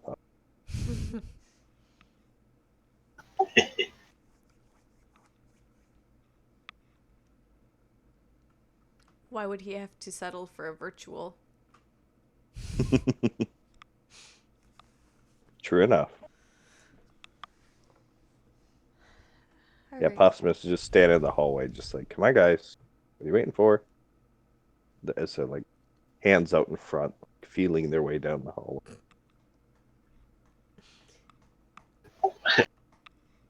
As I'm just like blind sensing my way around. I mean, I can imagine you guys wouldn't feel too comfortable in a gunfight with me if I didn't have my mask on. You just see me like with my eyes like not even focused, just firing down the. I just imagine sometimes your head, you just do it to just make people feel uneasy and just like have I your just like look at head that. looking the wrong direction, but you're like shooting. Yeah. Trick shot. It makes me think of like Cade from fucking oh shit, what is it? Destiny or whatever. Mm-hmm. Oh yeah.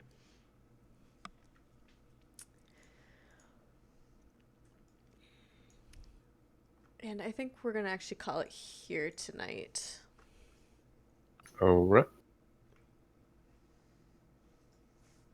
Fate points refresh. Yay! I was half tempted to try and make you guys go into warp now that you'd spent your last one, but you know. No, I still had one. Save the one. But I'm gonna reload during downtime. I'll hold off. I still have a good 60 round clip. I'm down to 205, so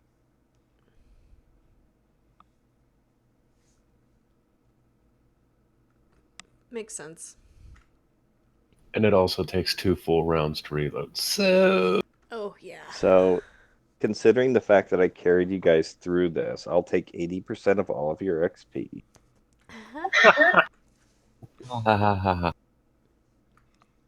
you did get damn good rolls tonight, though, Yeah, Well, kind of. multiple times. with aim and being so close, I add 40 to my already like 38 weapon skill. So, I did not build him for combat. I expected him to be bad at combat.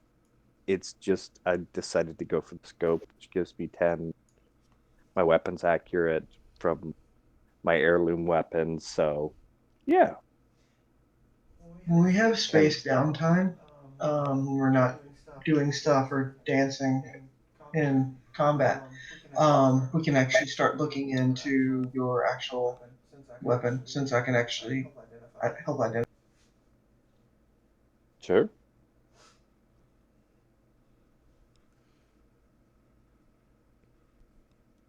Yeah, eventually if he's able to help you with figuring out like where it comes from and potentially how to make ammunition for it.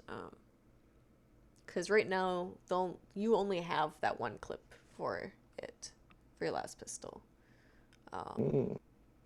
Because it's Archaeotech, it needs special ammo.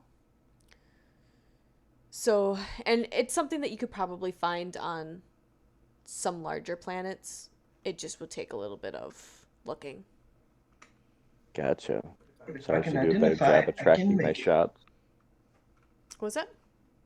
I said I should do a better job of tracking my shot. I just kind of assumed I was recharging it like any other las pistol. I'm pretty sure it's. I'll double check on that, but I'm not 100% sure on how the ammo works for it. But I'm pretty sure it's still something that you potentially need. Like when you use up the clip, you need a new clip, but I'm not sure. Oh, yeah, I know with like a normal las pistol, so they're basically act like a cellular phone battery, you just Mm-hmm. plug it in and recharge it. And then if the funny thing is, if you're out in a war zone and you're low on ammo, you can throw the clip in a fire to recharge it. That's And crazy. just the heat recharges it. However, it reduces the number of shots that you get out of it, and That it makes won't sense. be as effective for future like regular charges. So the Adeptus, the the tech priests of Mars would like be very pissed if they saw somebody doing that. Adeptus Mechanicus. Yes.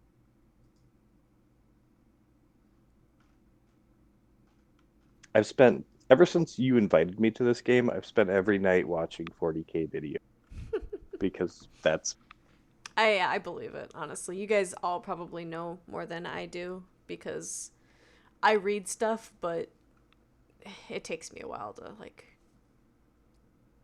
oh, I've I've watched read the same some. videos like 8 times over just because there's so much that will never like it'll take you. But as far as this game goes, whatever you say, go. I'm not gonna jump in and say, Yeah. no, Miranda, you got this wrong. But I'm one of those people that I like to play things right. Yeah, but you can't. That's the problem. House rules. Yeah. Yeah, I know house rules and all that, but yeah, no, I still it's one of those things that I like to know the rules so I can do it, but there's just so many new rules. It's just crazy. Mm-hmm. Ah, god damn it. Next time we do something like this, shipboard emergency kit. glow kit, universal power cell, ration pack, emergency box, air bottle, and mask. Yep. Oh, kits are great. They're absolutely very useful. I thought we'd just pop into the bridge and blow shit up and leave. It makes sense why we wouldn't carry stuff like that.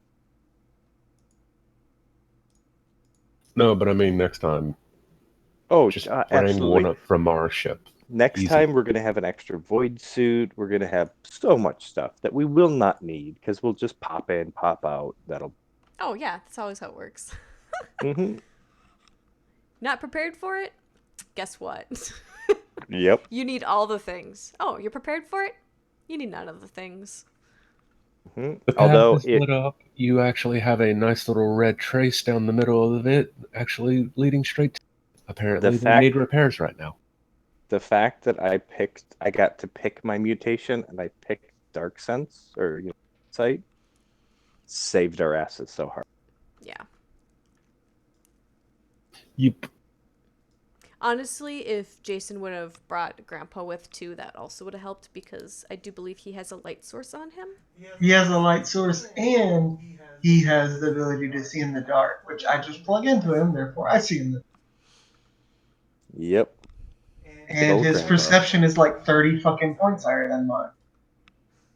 Jesus. I mean, that's literally what he's there for, is reconnaissance, pretty much. Yep. Just to open and close random shit, unlock stuff, scout ahead. We He go can sense things that we normally. we go onto our first alien vessel to look around, and we don't bring Grandpa. Nope, It because makes I straight total fucking fucking forgot him. sense.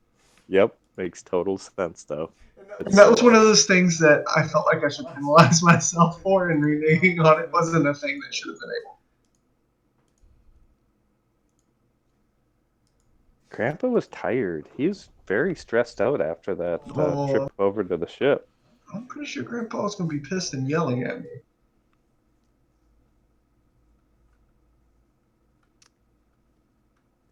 Probably. I mean, it was a good opportunity for him to come. Oh, well, there's always next time.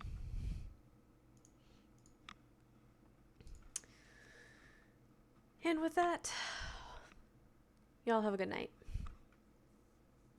Yep, you too. And see you next week. Thank you.